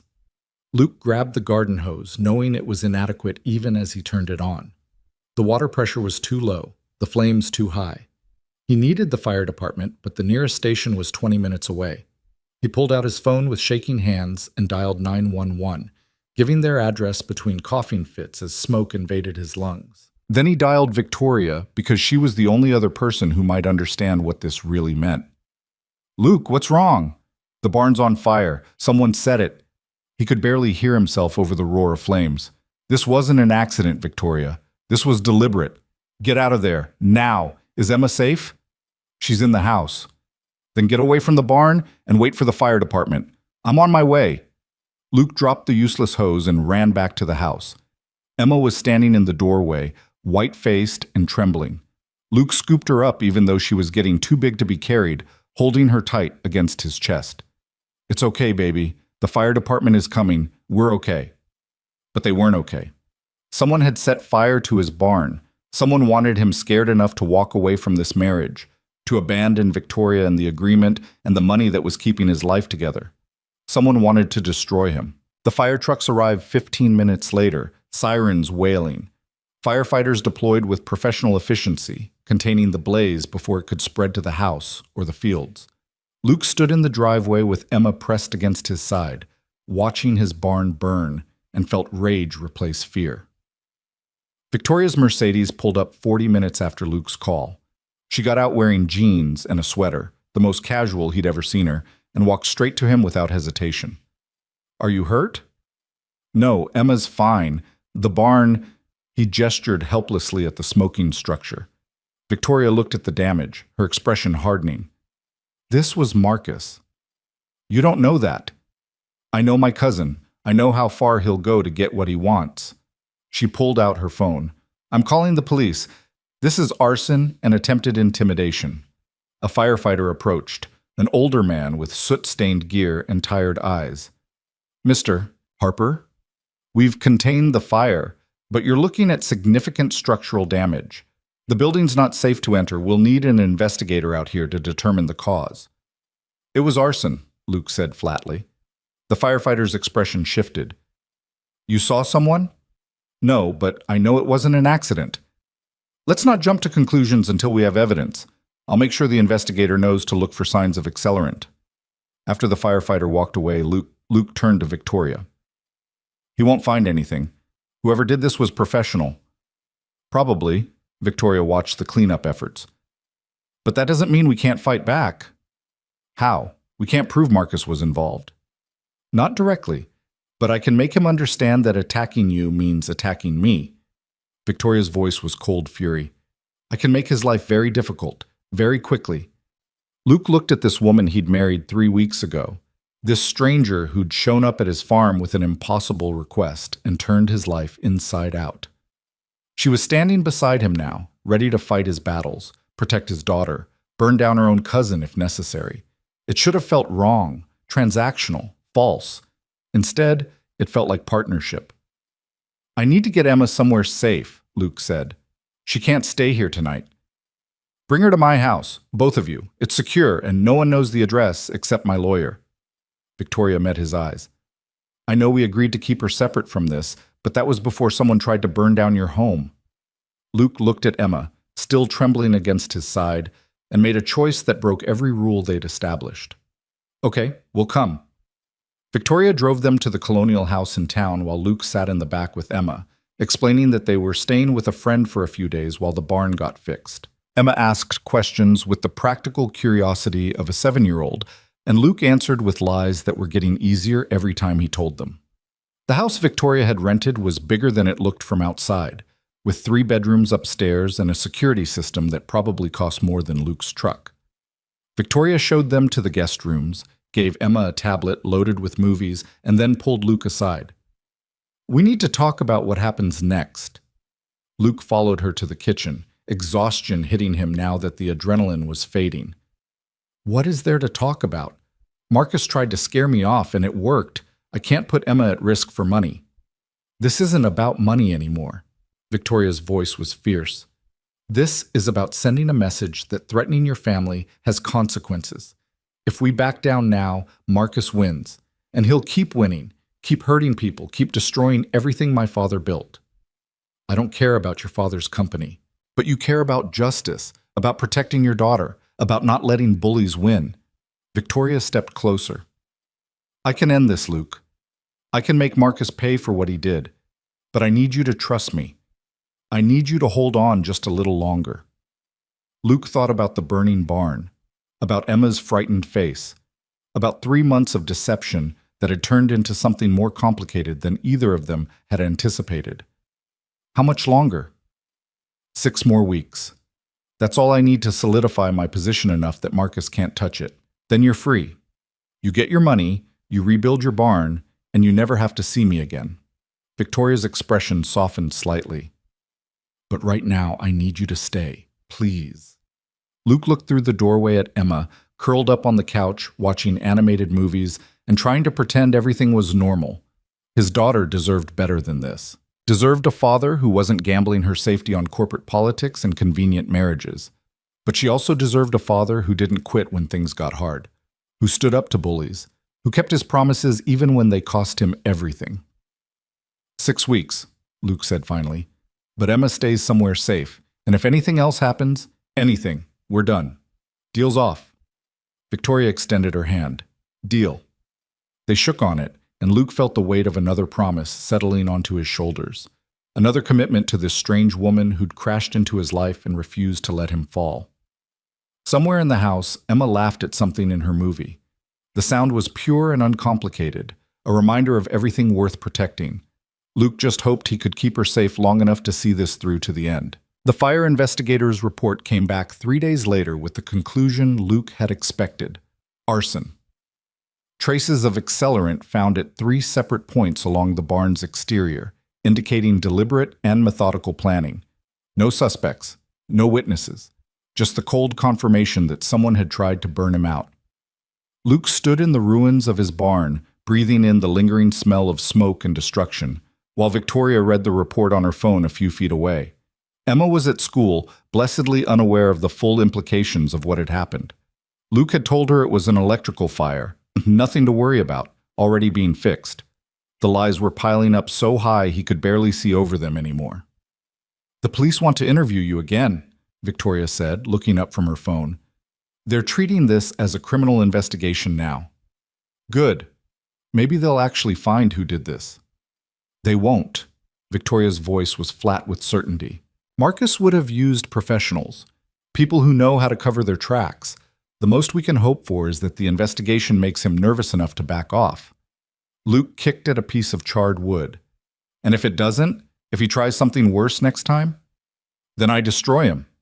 Victoria put her phone away and walked closer, her expression harder than Luke had ever seen it. I've been playing nice, trying to win this through legitimate channels, but Marcus crossed a line when he came after your family. I can be just as ruthless as he can. What does that mean? Victoria was quiet for a moment, and Luke saw her weighing how much to tell him. I have information about Marcus, about things he's done that would end his career and possibly land him in prison. I've been holding it as insurance, but if he escalates again, I'll use it.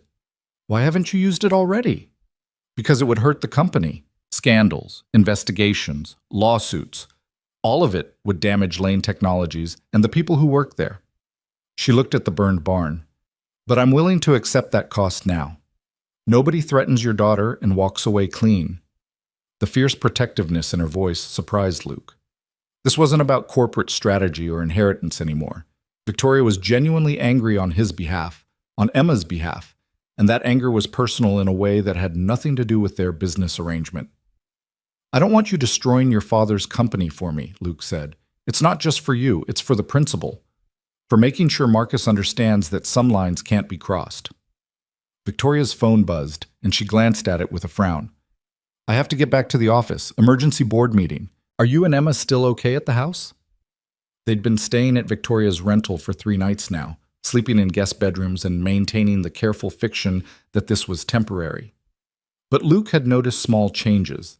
Emma's drawings appearing on the refrigerator, Victoria coming home earlier than necessary, the 3 of them eating dinner together like some approximation of a normal family.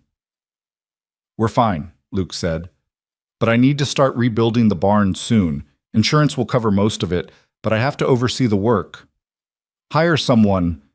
You shouldn't be out here alone until we know Marcus has backed off. I can't afford to hire someone. Victoria pulled out her checkbook, an actual physical checkbook that Luke hadn't seen anyone use in years, and wrote out a check for $15,000. Consider it part of our agreement. You can't fulfill your obligations if you're spending all your time on construction. Luke stared at the check. This wasn't in the contract. The contract didn't anticipate arson. We're adapting. She pressed the check into his hand. Please, Luke, let me help. There was something vulnerable in the way she said it, like she needed him to accept as much as he needed the money. Luke folded the check and put it in his pocket. Thank you. Victoria nodded and headed back to her car, then paused. Luke, we're having a family dinner at my mother's house on Sunday. She wants to meet you. Your mother? Victoria, we agreed. I know what we agreed, but my mother is not my cousin, and she's getting suspicious about why I haven't introduced you. One dinner, that's all. Victoria's expression pleaded with him.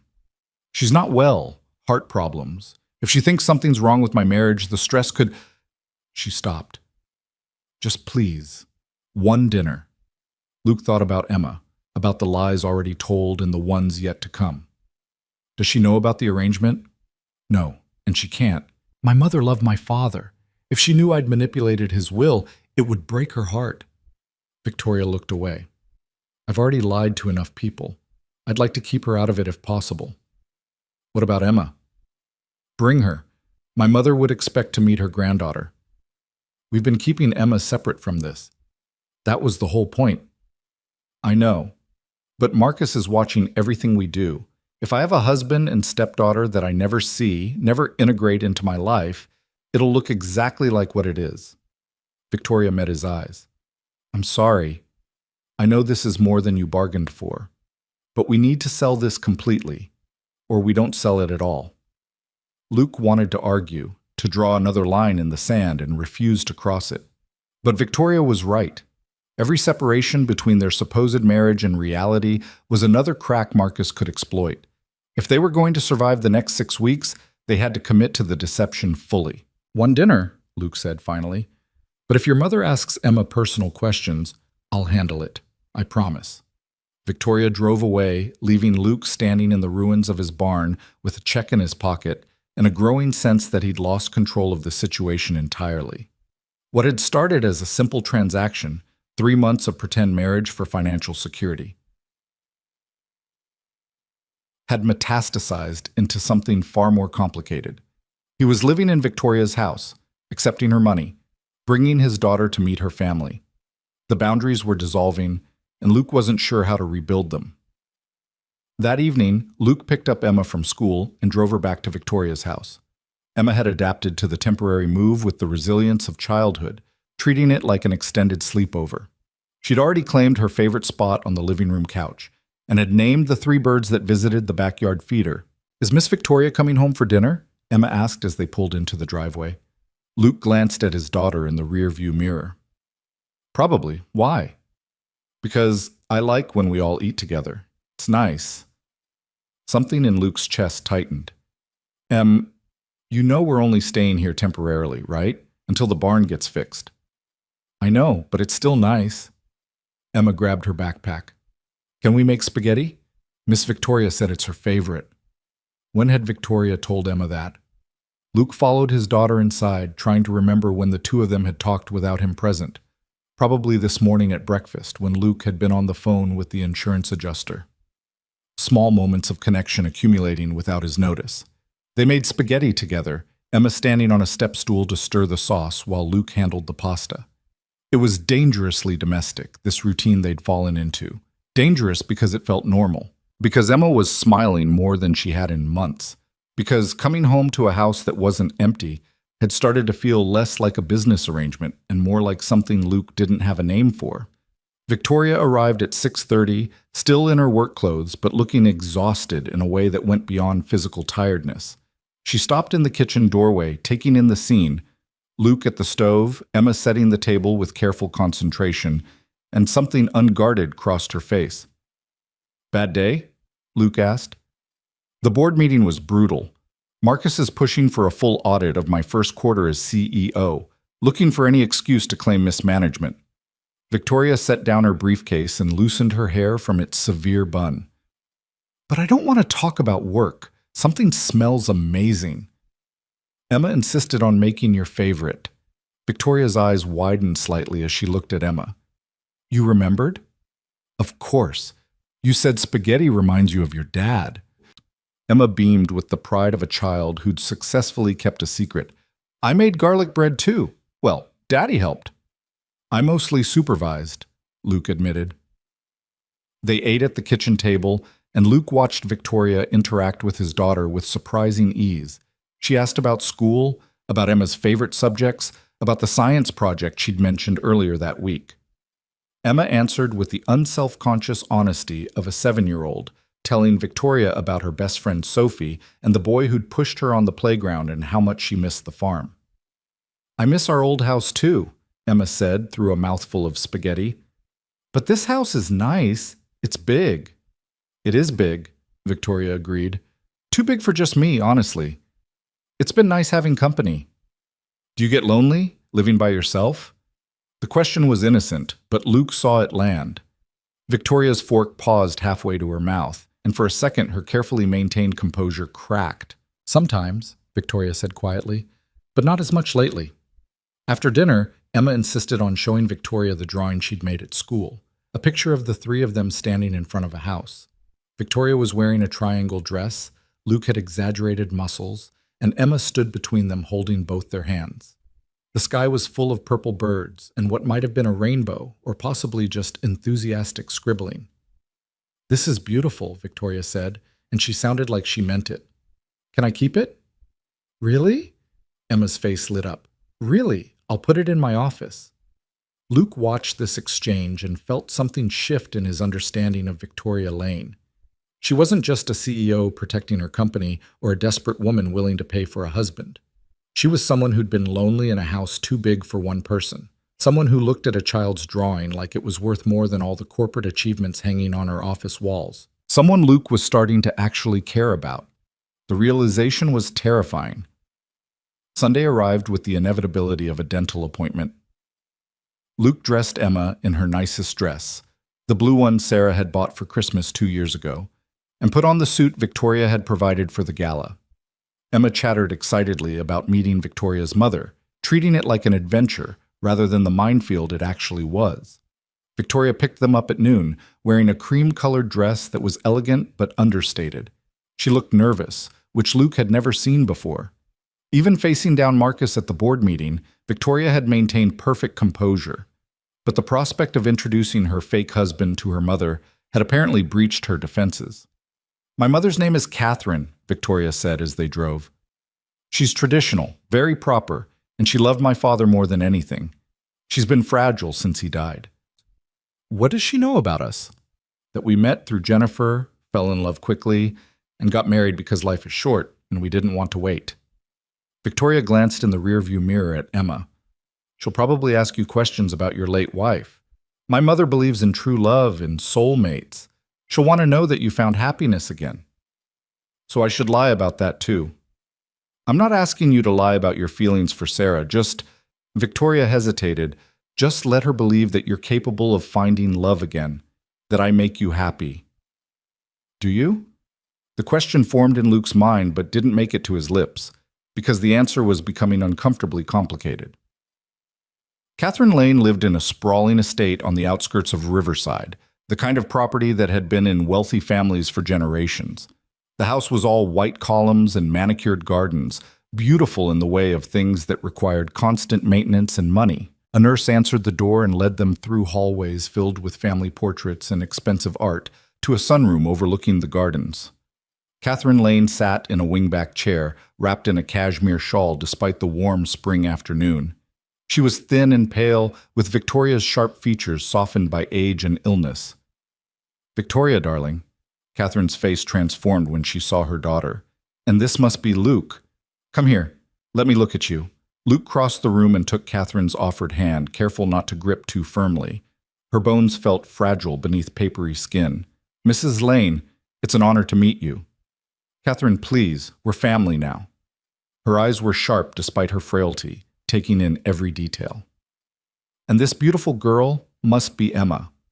Emma stepped forward with surprising confidence and did a small curtsy that Luke had never seen her do before. "Hello, Mrs. Catherine. Thank you for inviting us." Catherine laughed, delighted. "Where did you learn such manners?" "My mommy taught me, before she died." Emma's matter-of-fact delivery made Catherine's expression soften with sympathy. "Victoria told me you lost your mother very young. I'm so sorry, sweetheart." "It's okay. I have Daddy. And now I have Miss Victoria, too." Luke's throat tightened at the casual way Emma included Victoria in her family structure. When had that happened? When had his daughter started thinking of Victoria as someone permanent rather than temporary?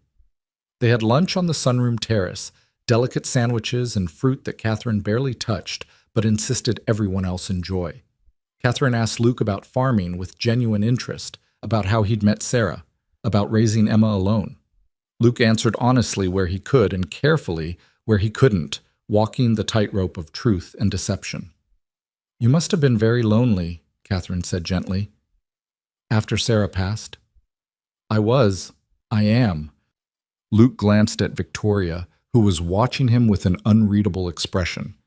"But I'm learning that life doesn't end just because someone you love is gone. You find ways to keep going. And have you found happiness again?" "With my daughter."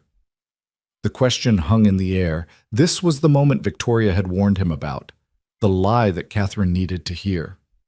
But when Luke looked at Victoria, really looked at her, sitting in the spring sunshine with Emma chattering beside her, he realized the answer wasn't as simple as he'd thought. "I'm finding something," Luke said carefully. "I don't know if it's exactly happiness yet, but it's good. She's good. For both of us." Victoria's eyes met his, and something passed between them that had nothing to do with business arrangements or contractual obligations. Catherine smiled.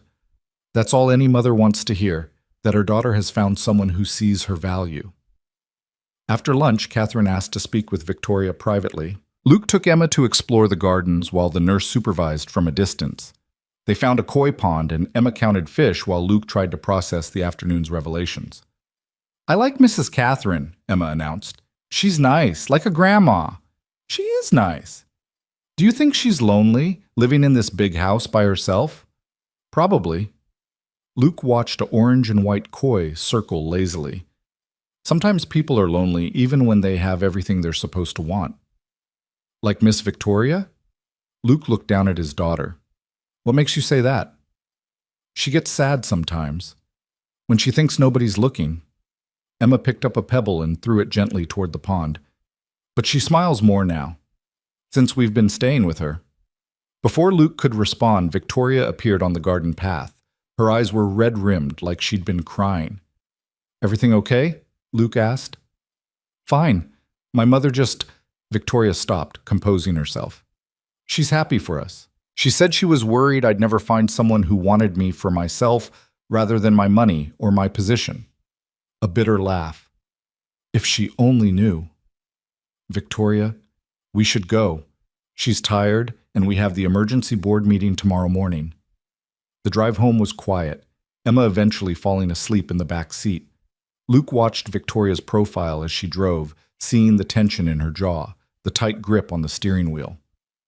"Your mother loves you," Luke said quietly. "I know. And you hate lying to her. More than anything," Victoria's voice cracked slightly. "She's all I have left of my father. All I have left of my family that isn't trying to destroy me. And I'm lying to her face about something she considers sacred. Marriage. Love."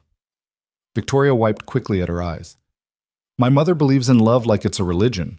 She married my father when she was 19 and never looked at another man for 50 years. She thinks everyone should have what she had. And here I am, making a mockery of it." Luke didn't know what to say to that, because Victoria was right.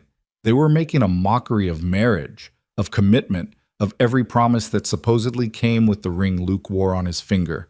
Except it didn't feel like mockery anymore. It felt like something real creeping in around the edges of their carefully constructed lie. The emergency board meeting on Monday was worse than Victoria had anticipated. Marcus had spent the weekend building his case, gathering every minor irregularity in Victoria's first months as CEO and presenting them as evidence of incompetence. The board members listened with varying degrees of skepticism, but Luke could see the doubt creeping into some of their expressions. He sat in the back of the conference room where Victoria had asked him to be visible but silent. Moral support disguised as a devoted husband checking in on his wife's workday. Marcus barely acknowledged Luke's presence until the meeting's end, when he approached with that shark smile Luke had come to despise. "Still playing house, I see," Marcus said quietly enough that only Luke could hear. "How's the barn rebuilding coming?" Luke's fist clenched involuntarily. "Stay away from my property." "I don't know what you're talking about, though I did hear about the fire. Terrible accident."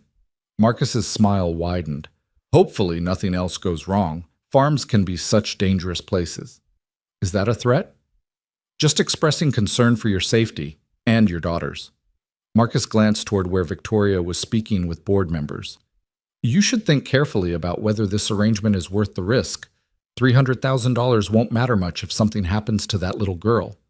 Luke grabbed Marcus by the lapel before he could think better of it, pulling him close enough that their faces were inches apart. "Listen to me very carefully. If you or anyone you hire goes anywhere near my daughter again, I will end you. I don't care about your money, or your lawyers, or your corporate power. I will end you." Marcus's eyes widened slightly, genuine fear flickering beneath the calculated exterior. "Good. Mr. Harper, that sounds like a threat." "It's a promise." Luke released him roughly. "Now get the hell away from me." Luke walked out of the conference room before he could do something stupider, his heart hammering against his ribs. He'd just threatened a billionaire in front of security cameras, probably violated a dozen laws, definitely given Marcus ammunition for whatever legal case he was building. But Luke didn't care anymore. Emma's safety mattered more than contracts or consequences. Victoria found him 20 minutes later in the parking garage, pacing between rows of expensive cars and trying to calm down. "Security showed me the footage," she said. "What did Marcus say to you?" "He threatened Emma. Implied something might happen to her if I don't back out." Victoria's expression went cold. "That was a mistake." "What are you going to do?" "What I should have done weeks ago." Victoria pulled out her phone. "I'm calling my lawyer. By end of business tomorrow, Marcus will be suspended pending investigation into multiple violations of corporate ethics. By the end of the week, I'll have him removed from the board entirely." "The information you mentioned about his past. Among other things, I've been documenting his attempts to undermine the company since my father died. Embezzlement, fraud, stock manipulation. I have enough to keep him in court for years." Victoria's fingers moved across her phone screen with decisive precision. He crossed a line threatening your family. Now he pays for it. Luke watched her work. This fierce woman who'd crashed into his life with an impossible request and stayed to fight battles that were increasingly about more than just corporate control. "Thank you," he said quietly. Victoria looked up from her phone. "For what?" "For caring. About Emma. About—" Luke gestured vaguely. "About all of this." "I made you a promise, Luke. I told you I'd protect your family." "I meant it." She hesitated. "Besides, she's special. Anyone who threatens her deserves whatever's coming to them." The affection in Victoria's voice when she mentioned Emma was undeniable, real, not part of any performance or business arrangement. Luke stepped closer. "We need to talk about what happens after the 3 months are up." "What do you mean?" "I mean, Emma's getting attached to you. She's starting to see you as family. When this ends, when we get divorced, and you disappear from her life—" Luke stopped. "I need to know how we're going to handle that. How I'm supposed to explain to my daughter that the woman she's bonded with was just temporary." Victoria's expression crumbled slightly. "I haven't thought that far ahead." "Well, we need to, because this isn't just about us anymore." "I know." Victoria put her phone away, suddenly looking lost. "I never expected to care this much. About Emma. About—" She stopped herself. "This was supposed to be simple." "Nothing about this has been simple since the day you showed up at my farm." They stood in the parking garage, surrounded by concrete and shadows, and Luke felt the careful walls they'd built around this arrangement beginning to crack. 3 months had seemed like nothing when they'd shaken hands in that motel room. Now it felt impossibly short and devastatingly final. Victoria's phone rang, breaking the moment. She answered with her professional voice, discussing legal strategies with her attorney. Luke listened to her dismantle Marcus's career with surgical precision and wondered when he'd started admiring her ruthlessness instead of fearing it. The official investigation into Marcus Lane began 48 hours later. Victoria presented her evidence to the board with calm authority. Documents showing stock manipulation, emails revealing attempts to sabotage deals, financial records indicating embezzlement of company funds. Marcus tried to defend himself, but the evidence was overwhelming. By Friday afternoon, Marcus Lane had been suspended from the board and was facing criminal charges. Luke learned about it from Victoria over dinner, another meal at her house with Emma between them, another evening that felt too comfortable to be temporary. "It's over," Victoria said, exhaustion evident in every word. The board voted unanimously to remove Marcus pending the investigation's outcome. His access to company systems has been revoked. He's finished. Will he go to prison? Probably. The evidence is substantial, and the district attorney is very interested in prosecution. Victoria pushed food around her plate without eating. "I should feel triumphant. Instead, I just feel tired." Emma, oblivious to the adult conversation, was telling them about the frog dissection in science class with enthusiastic detail. Luke made appropriate grossed-out noises while watching Victoria try to maintain her composure. After Emma went to bed, Luke found Victoria in her home office, staring at a photo of her father on the desk. "You did what you had to do," Luke said from the doorway. "Did I? Or did I just prove I'm exactly as ruthless as Marcus claimed?" Victoria touched the photo frame gently. "My father built this company with his bare hands, and I nearly destroyed it fighting over his will. You saved it. You saved 4,000 jobs. You stopped Marcus from gutting everything your father created. By lying, by manipulating. By marrying a stranger and dragging him into this mess." Victoria looked up at Luke with red-rimmed eyes. "What does that make me?" Luke crossed the room and knelt beside her chair so they were eye level. "It makes you human. It makes you someone who fought for what mattered. You made hard choices, Victoria, but you made them for the right reasons." "Did I? Or did I just convince myself the reasons were right to justify what I wanted? Does it matter now? Marcus is gone. You won. The company is secure." Victoria laughed bitterly. "I won. So why do I feel like I've lost everything that actually matters?" Luke didn't have an answer for that. He just stayed beside her in the quiet office while she cried for the first time since he'd met her. Real tears for real losses that money and power couldn't fix. And somewhere in that moment of shared vulnerability, Luke realized he'd stopped thinking of Victoria as a business arrangement weeks ago.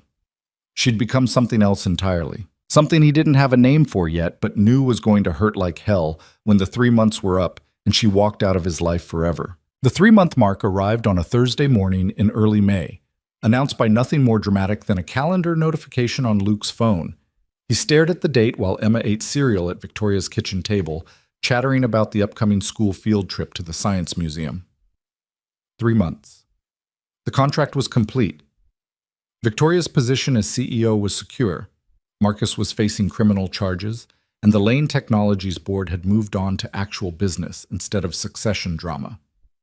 Luke could ask for the divorce papers now, could collect his remaining $250,000, move back to the farm with Emma, and pretend the last 3 months had been nothing more than a strange detour in an otherwise ordinary life. Except nothing felt ordinary anymore. Emma had started calling Victoria's house home without realizing she was doing it. Victoria had rearranged her work schedule to be present for dinner most nights, and Luke had stopped wearing his wedding ring like a costume piece and started wearing it like something that belonged on his hand.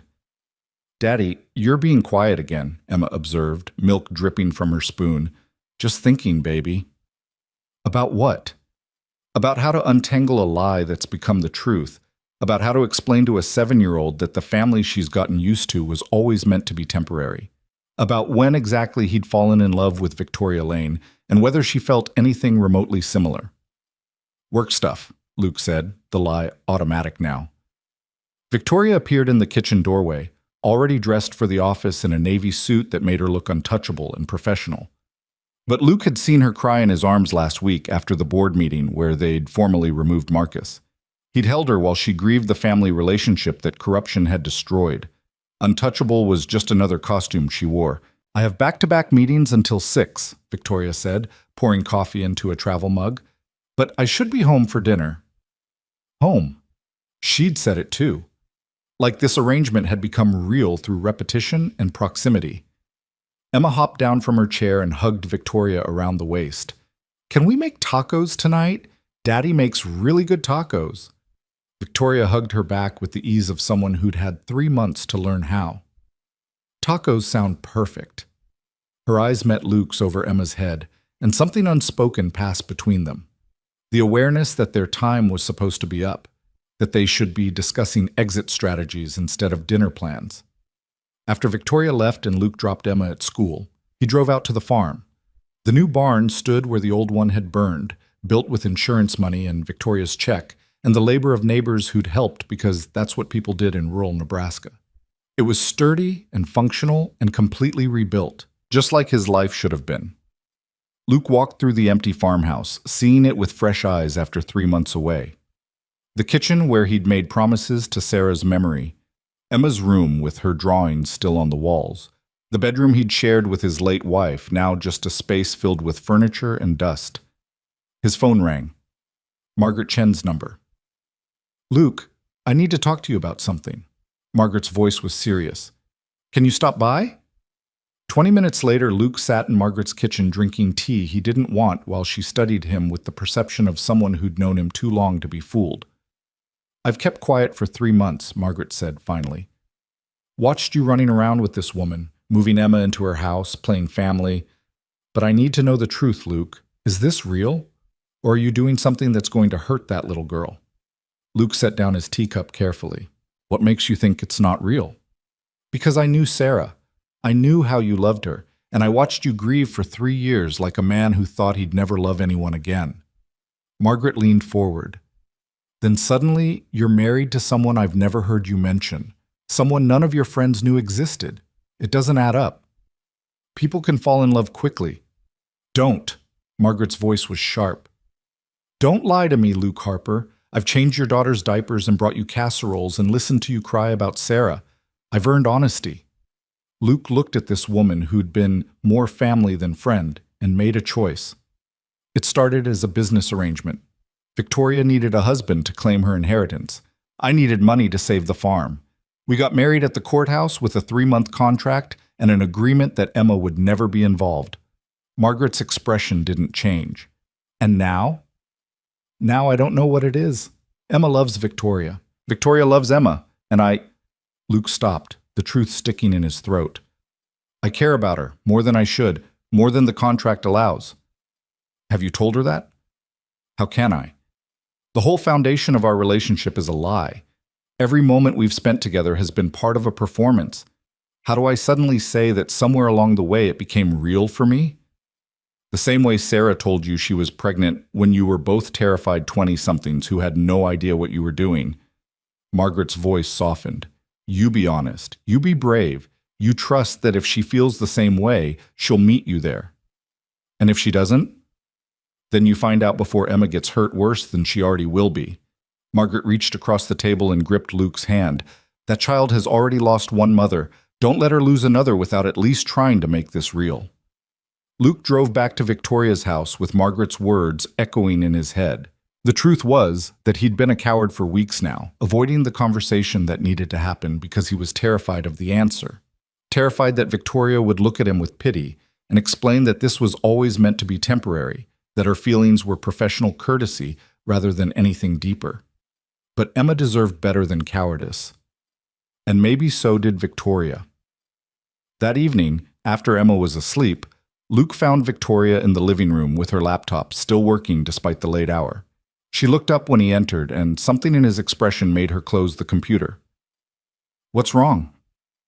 We need to talk about the contract, Luke said, sitting down across from her. It's been 3 months. We've met all the terms. Your position is secure. Victoria's face went carefully neutral. Yes, the terms have been met.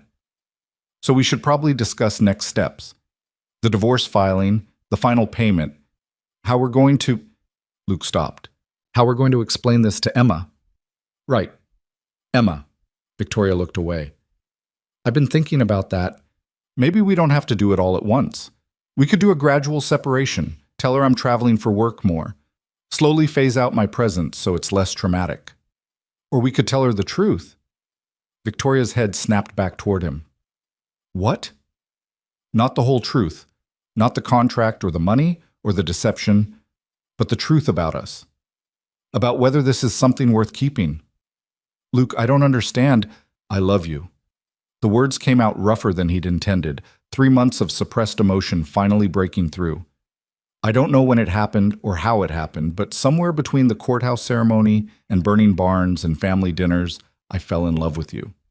And I need to know if there's any part of you that feels the same way, or if I've been alone in this the whole time. Victoria stared at him like he'd started speaking a foreign language. Her mouth opened, closed, opened again without sound emerging. Luke had seen her face down hostile board members and corporate investigators without flinching, but 3 words from him had apparently short-circuited her completely. You, Victoria finally managed. You can't possibly. I can. I do. Luke, this was a business arrangement. We agreed. I know what we agreed. I also know that you cry during Emma's bedtime stories when you think I'm not looking. I know you've rearranged your entire schedule to be home for dinner. I know you keep Emma's drawings in your office and that photo of the 3 of us in your wallet. Luke leaned forward. I know you feel something, Victoria. The question is whether you're brave enough to admit it. Victoria stood abruptly, pacing to the window. This wasn't supposed to happen. We had rules, boundaries. Boundaries we both crossed a long time ago.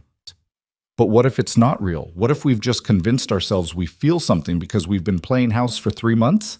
Victoria's voice was rising, panic bleeding through. What if the moment we try to make this legitimate, it all falls apart? Then it falls apart. But at least we'll know. Luke stood and crossed to her. I spent 3 years being too afraid to let anyone close to me because I was terrified of losing someone again. You showed up at my farm offering me an escape from financial ruin, and instead you gave me a reason to start living again. Emma adores you. He touched her face gently. I love you, and I think you love us too. Victoria's eyes were bright with unshed tears. Of course I love you. Both of you. I've been terrified of that fact for weeks because I didn't know how to make it work. You're a farmer in Nebraska. I'm a CEO with a company to run. Emma needs stability, not a stepmother who's constantly traveling or buried in work. How do we make that sustainable? The same way every couple makes it work. We communicate, we compromise, We choose each other every day instead of just once in a courthouse. Luke pulled her closer. I'm not saying it'll be easy, but nothing worth having ever is. Victoria kissed him then, and it was nothing like the brief, business-like kiss at their wedding ceremony. This was real, desperate and fierce, and 3 months of suppressed emotion finally finding release. Luke wrapped his arms around her and thought about how strange it was that a transaction designed to save a company had somehow saved him instead. When they finally pulled apart, Victoria was crying in earnest now. I don't know how to do this. How to be someone's partner. How to be a mother to Emma when I'm terrified of replacing Sarah's memory. You're not replacing anything. You're adding to it. Emma knows Sarah was her mother. She always will. But she also knows you're someone who showed up and chose to stay when you didn't have to. Luke wiped Victoria's tears away with his thumb. And as for being my partner, we've been doing it for 3 months already. We just need to stop pretending it's temporary. What about the money, the contract? If we stay married, it changes everything legally. Then we rip up the contract. I don't want your money, Victoria. I never did. I wanted to save my farm and protect Emma, but I'd give it all up tomorrow if it meant building something real with you. Victoria laughed through her tears. You're an idiot. You earned that money, and the farm is Emma's inheritance. She took a shaky breath. What if we keep the financial arrangement but change everything else? You take the full payment as agreed, but we tear up the divorce papers. We try this for real. No contract, no end date? No contract, just us, figuring it out as we go. Luke kissed her again because words felt insufficient for what he was feeling. 3 months ago, he'd been a desperate man accepting an impossible offer. Now he was standing in a house that had somehow become home, holding a woman he'd married for money and fallen in love with despite every logical reason not to. The sound of small feet on the stairs broke them apart. Emma appeared in the doorway, clutching her rabbit and looking worried. I heard voices. Are you guys fighting? Luke and Victoria exchanged a glance, and Victoria nodded slightly, permission to tell the truth. Not fighting, baby, Luke said, kneeling down to Emma's level. We were actually talking about something important. Can you come here for a minute? Emma padded across the room and climbed onto the couch between them. What's wrong? You look like you've been crying, Miss Victoria. Happy tears, Victoria said, taking Emma's hand. Your dad and I need to tell you something. We've been living here together for a while now, and it's been really nice. But we wanted to ask you how you'd feel about making it permanent. Emma's eyes widened. Like staying here forever? Like being a family, Luke clarified. The 3 of us. If that's something you want. Would Miss Victoria be my stepmom? Victoria's voice was gentle. I would never try to replace your mom, Emma. She was special and important, and she'll always be your mother. But I would love to be part of your family. If you'll have me. Emma looked between them with the serious consideration of a child making an important decision. Would we still live here? With the bird feeders and the big kitchen? We'd figure out what works best. Maybe we live here during the school year and spend summers at the farm. Luke tucked a curl behind Emma's ear. What matters is that we'd all be together. And you promise you won't leave? Like how Mommy had to leave? The question broke Luke's heart. He pulled Emma close. Nobody can promise they'll never leave, baby. Life doesn't work that way. But I can promise that Victoria loves you very much, and she's choosing to be here.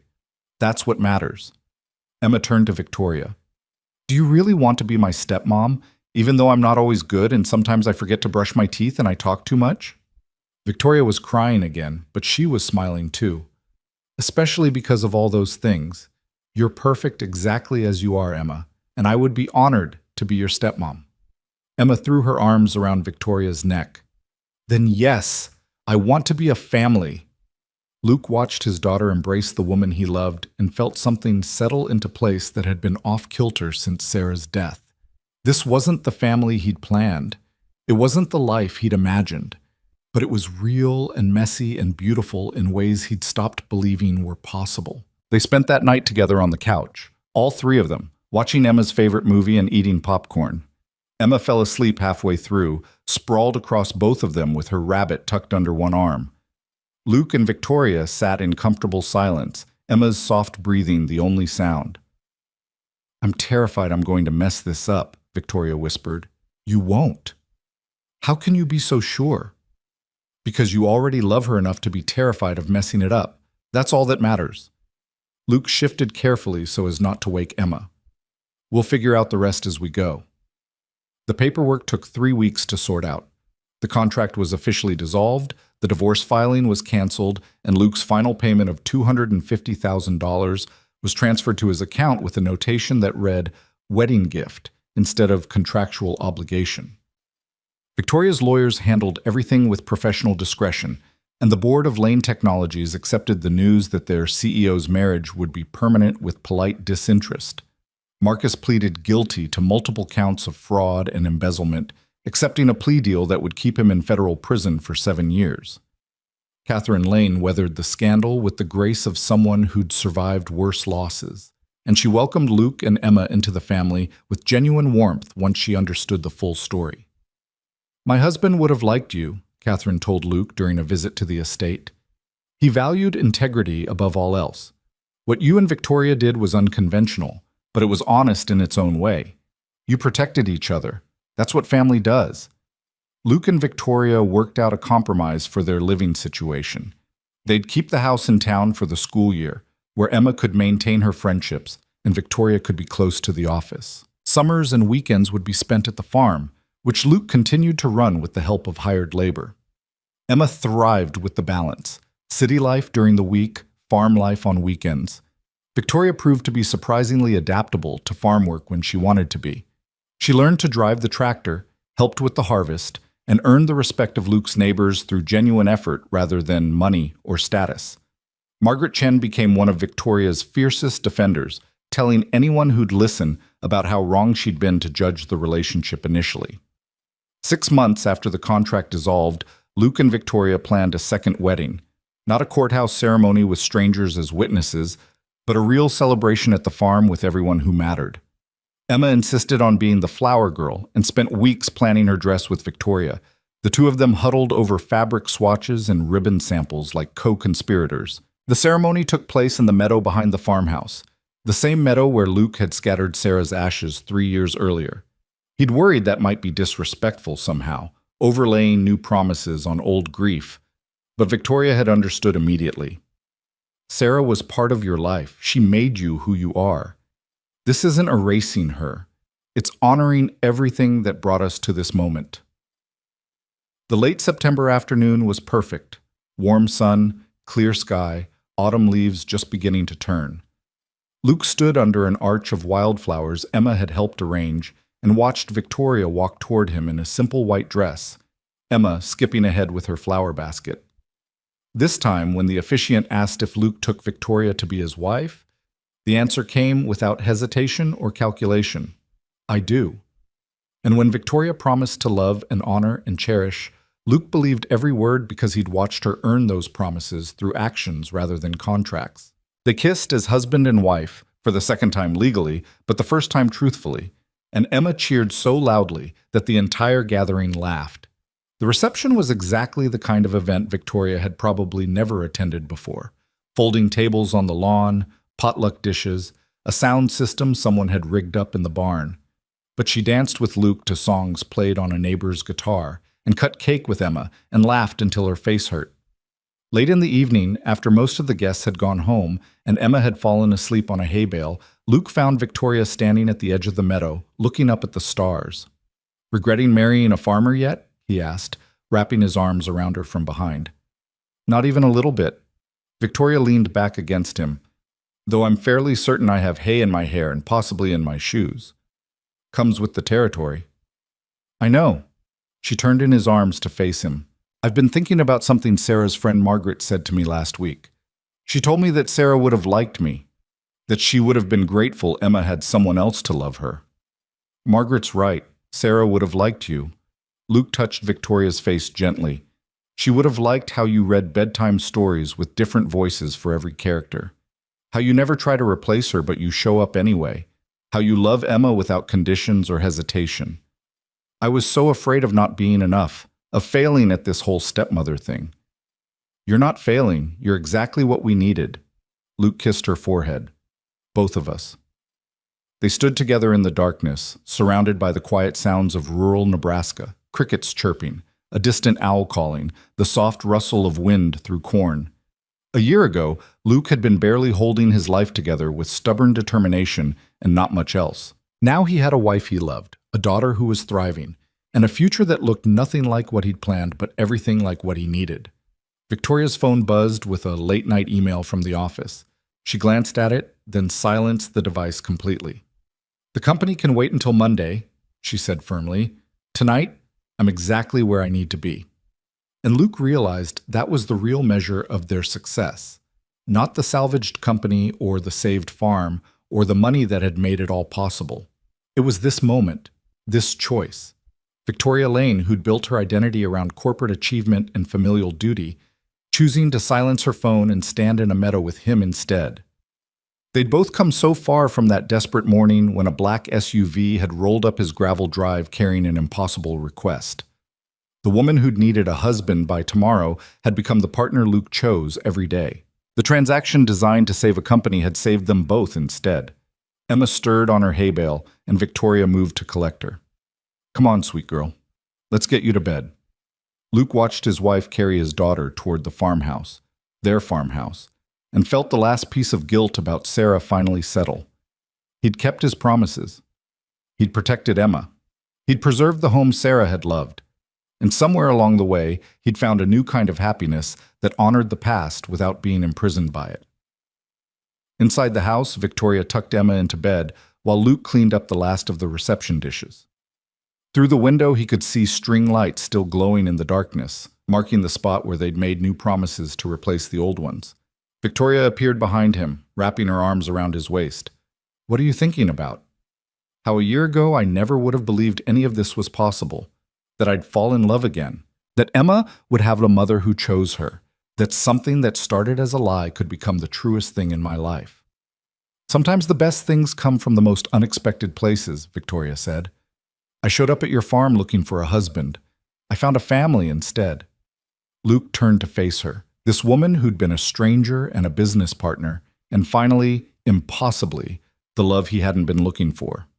"No regrets?" "Not a single one." Victoria smiled. "Well, maybe one. I wish I'd met you sooner. We met exactly when we were supposed to, when we both needed saving." They went upstairs together, checking on Emma one last time before heading to their own room.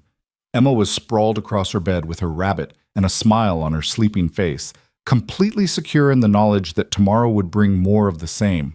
Two parents who loved her, a home that was safe, a future that was certain.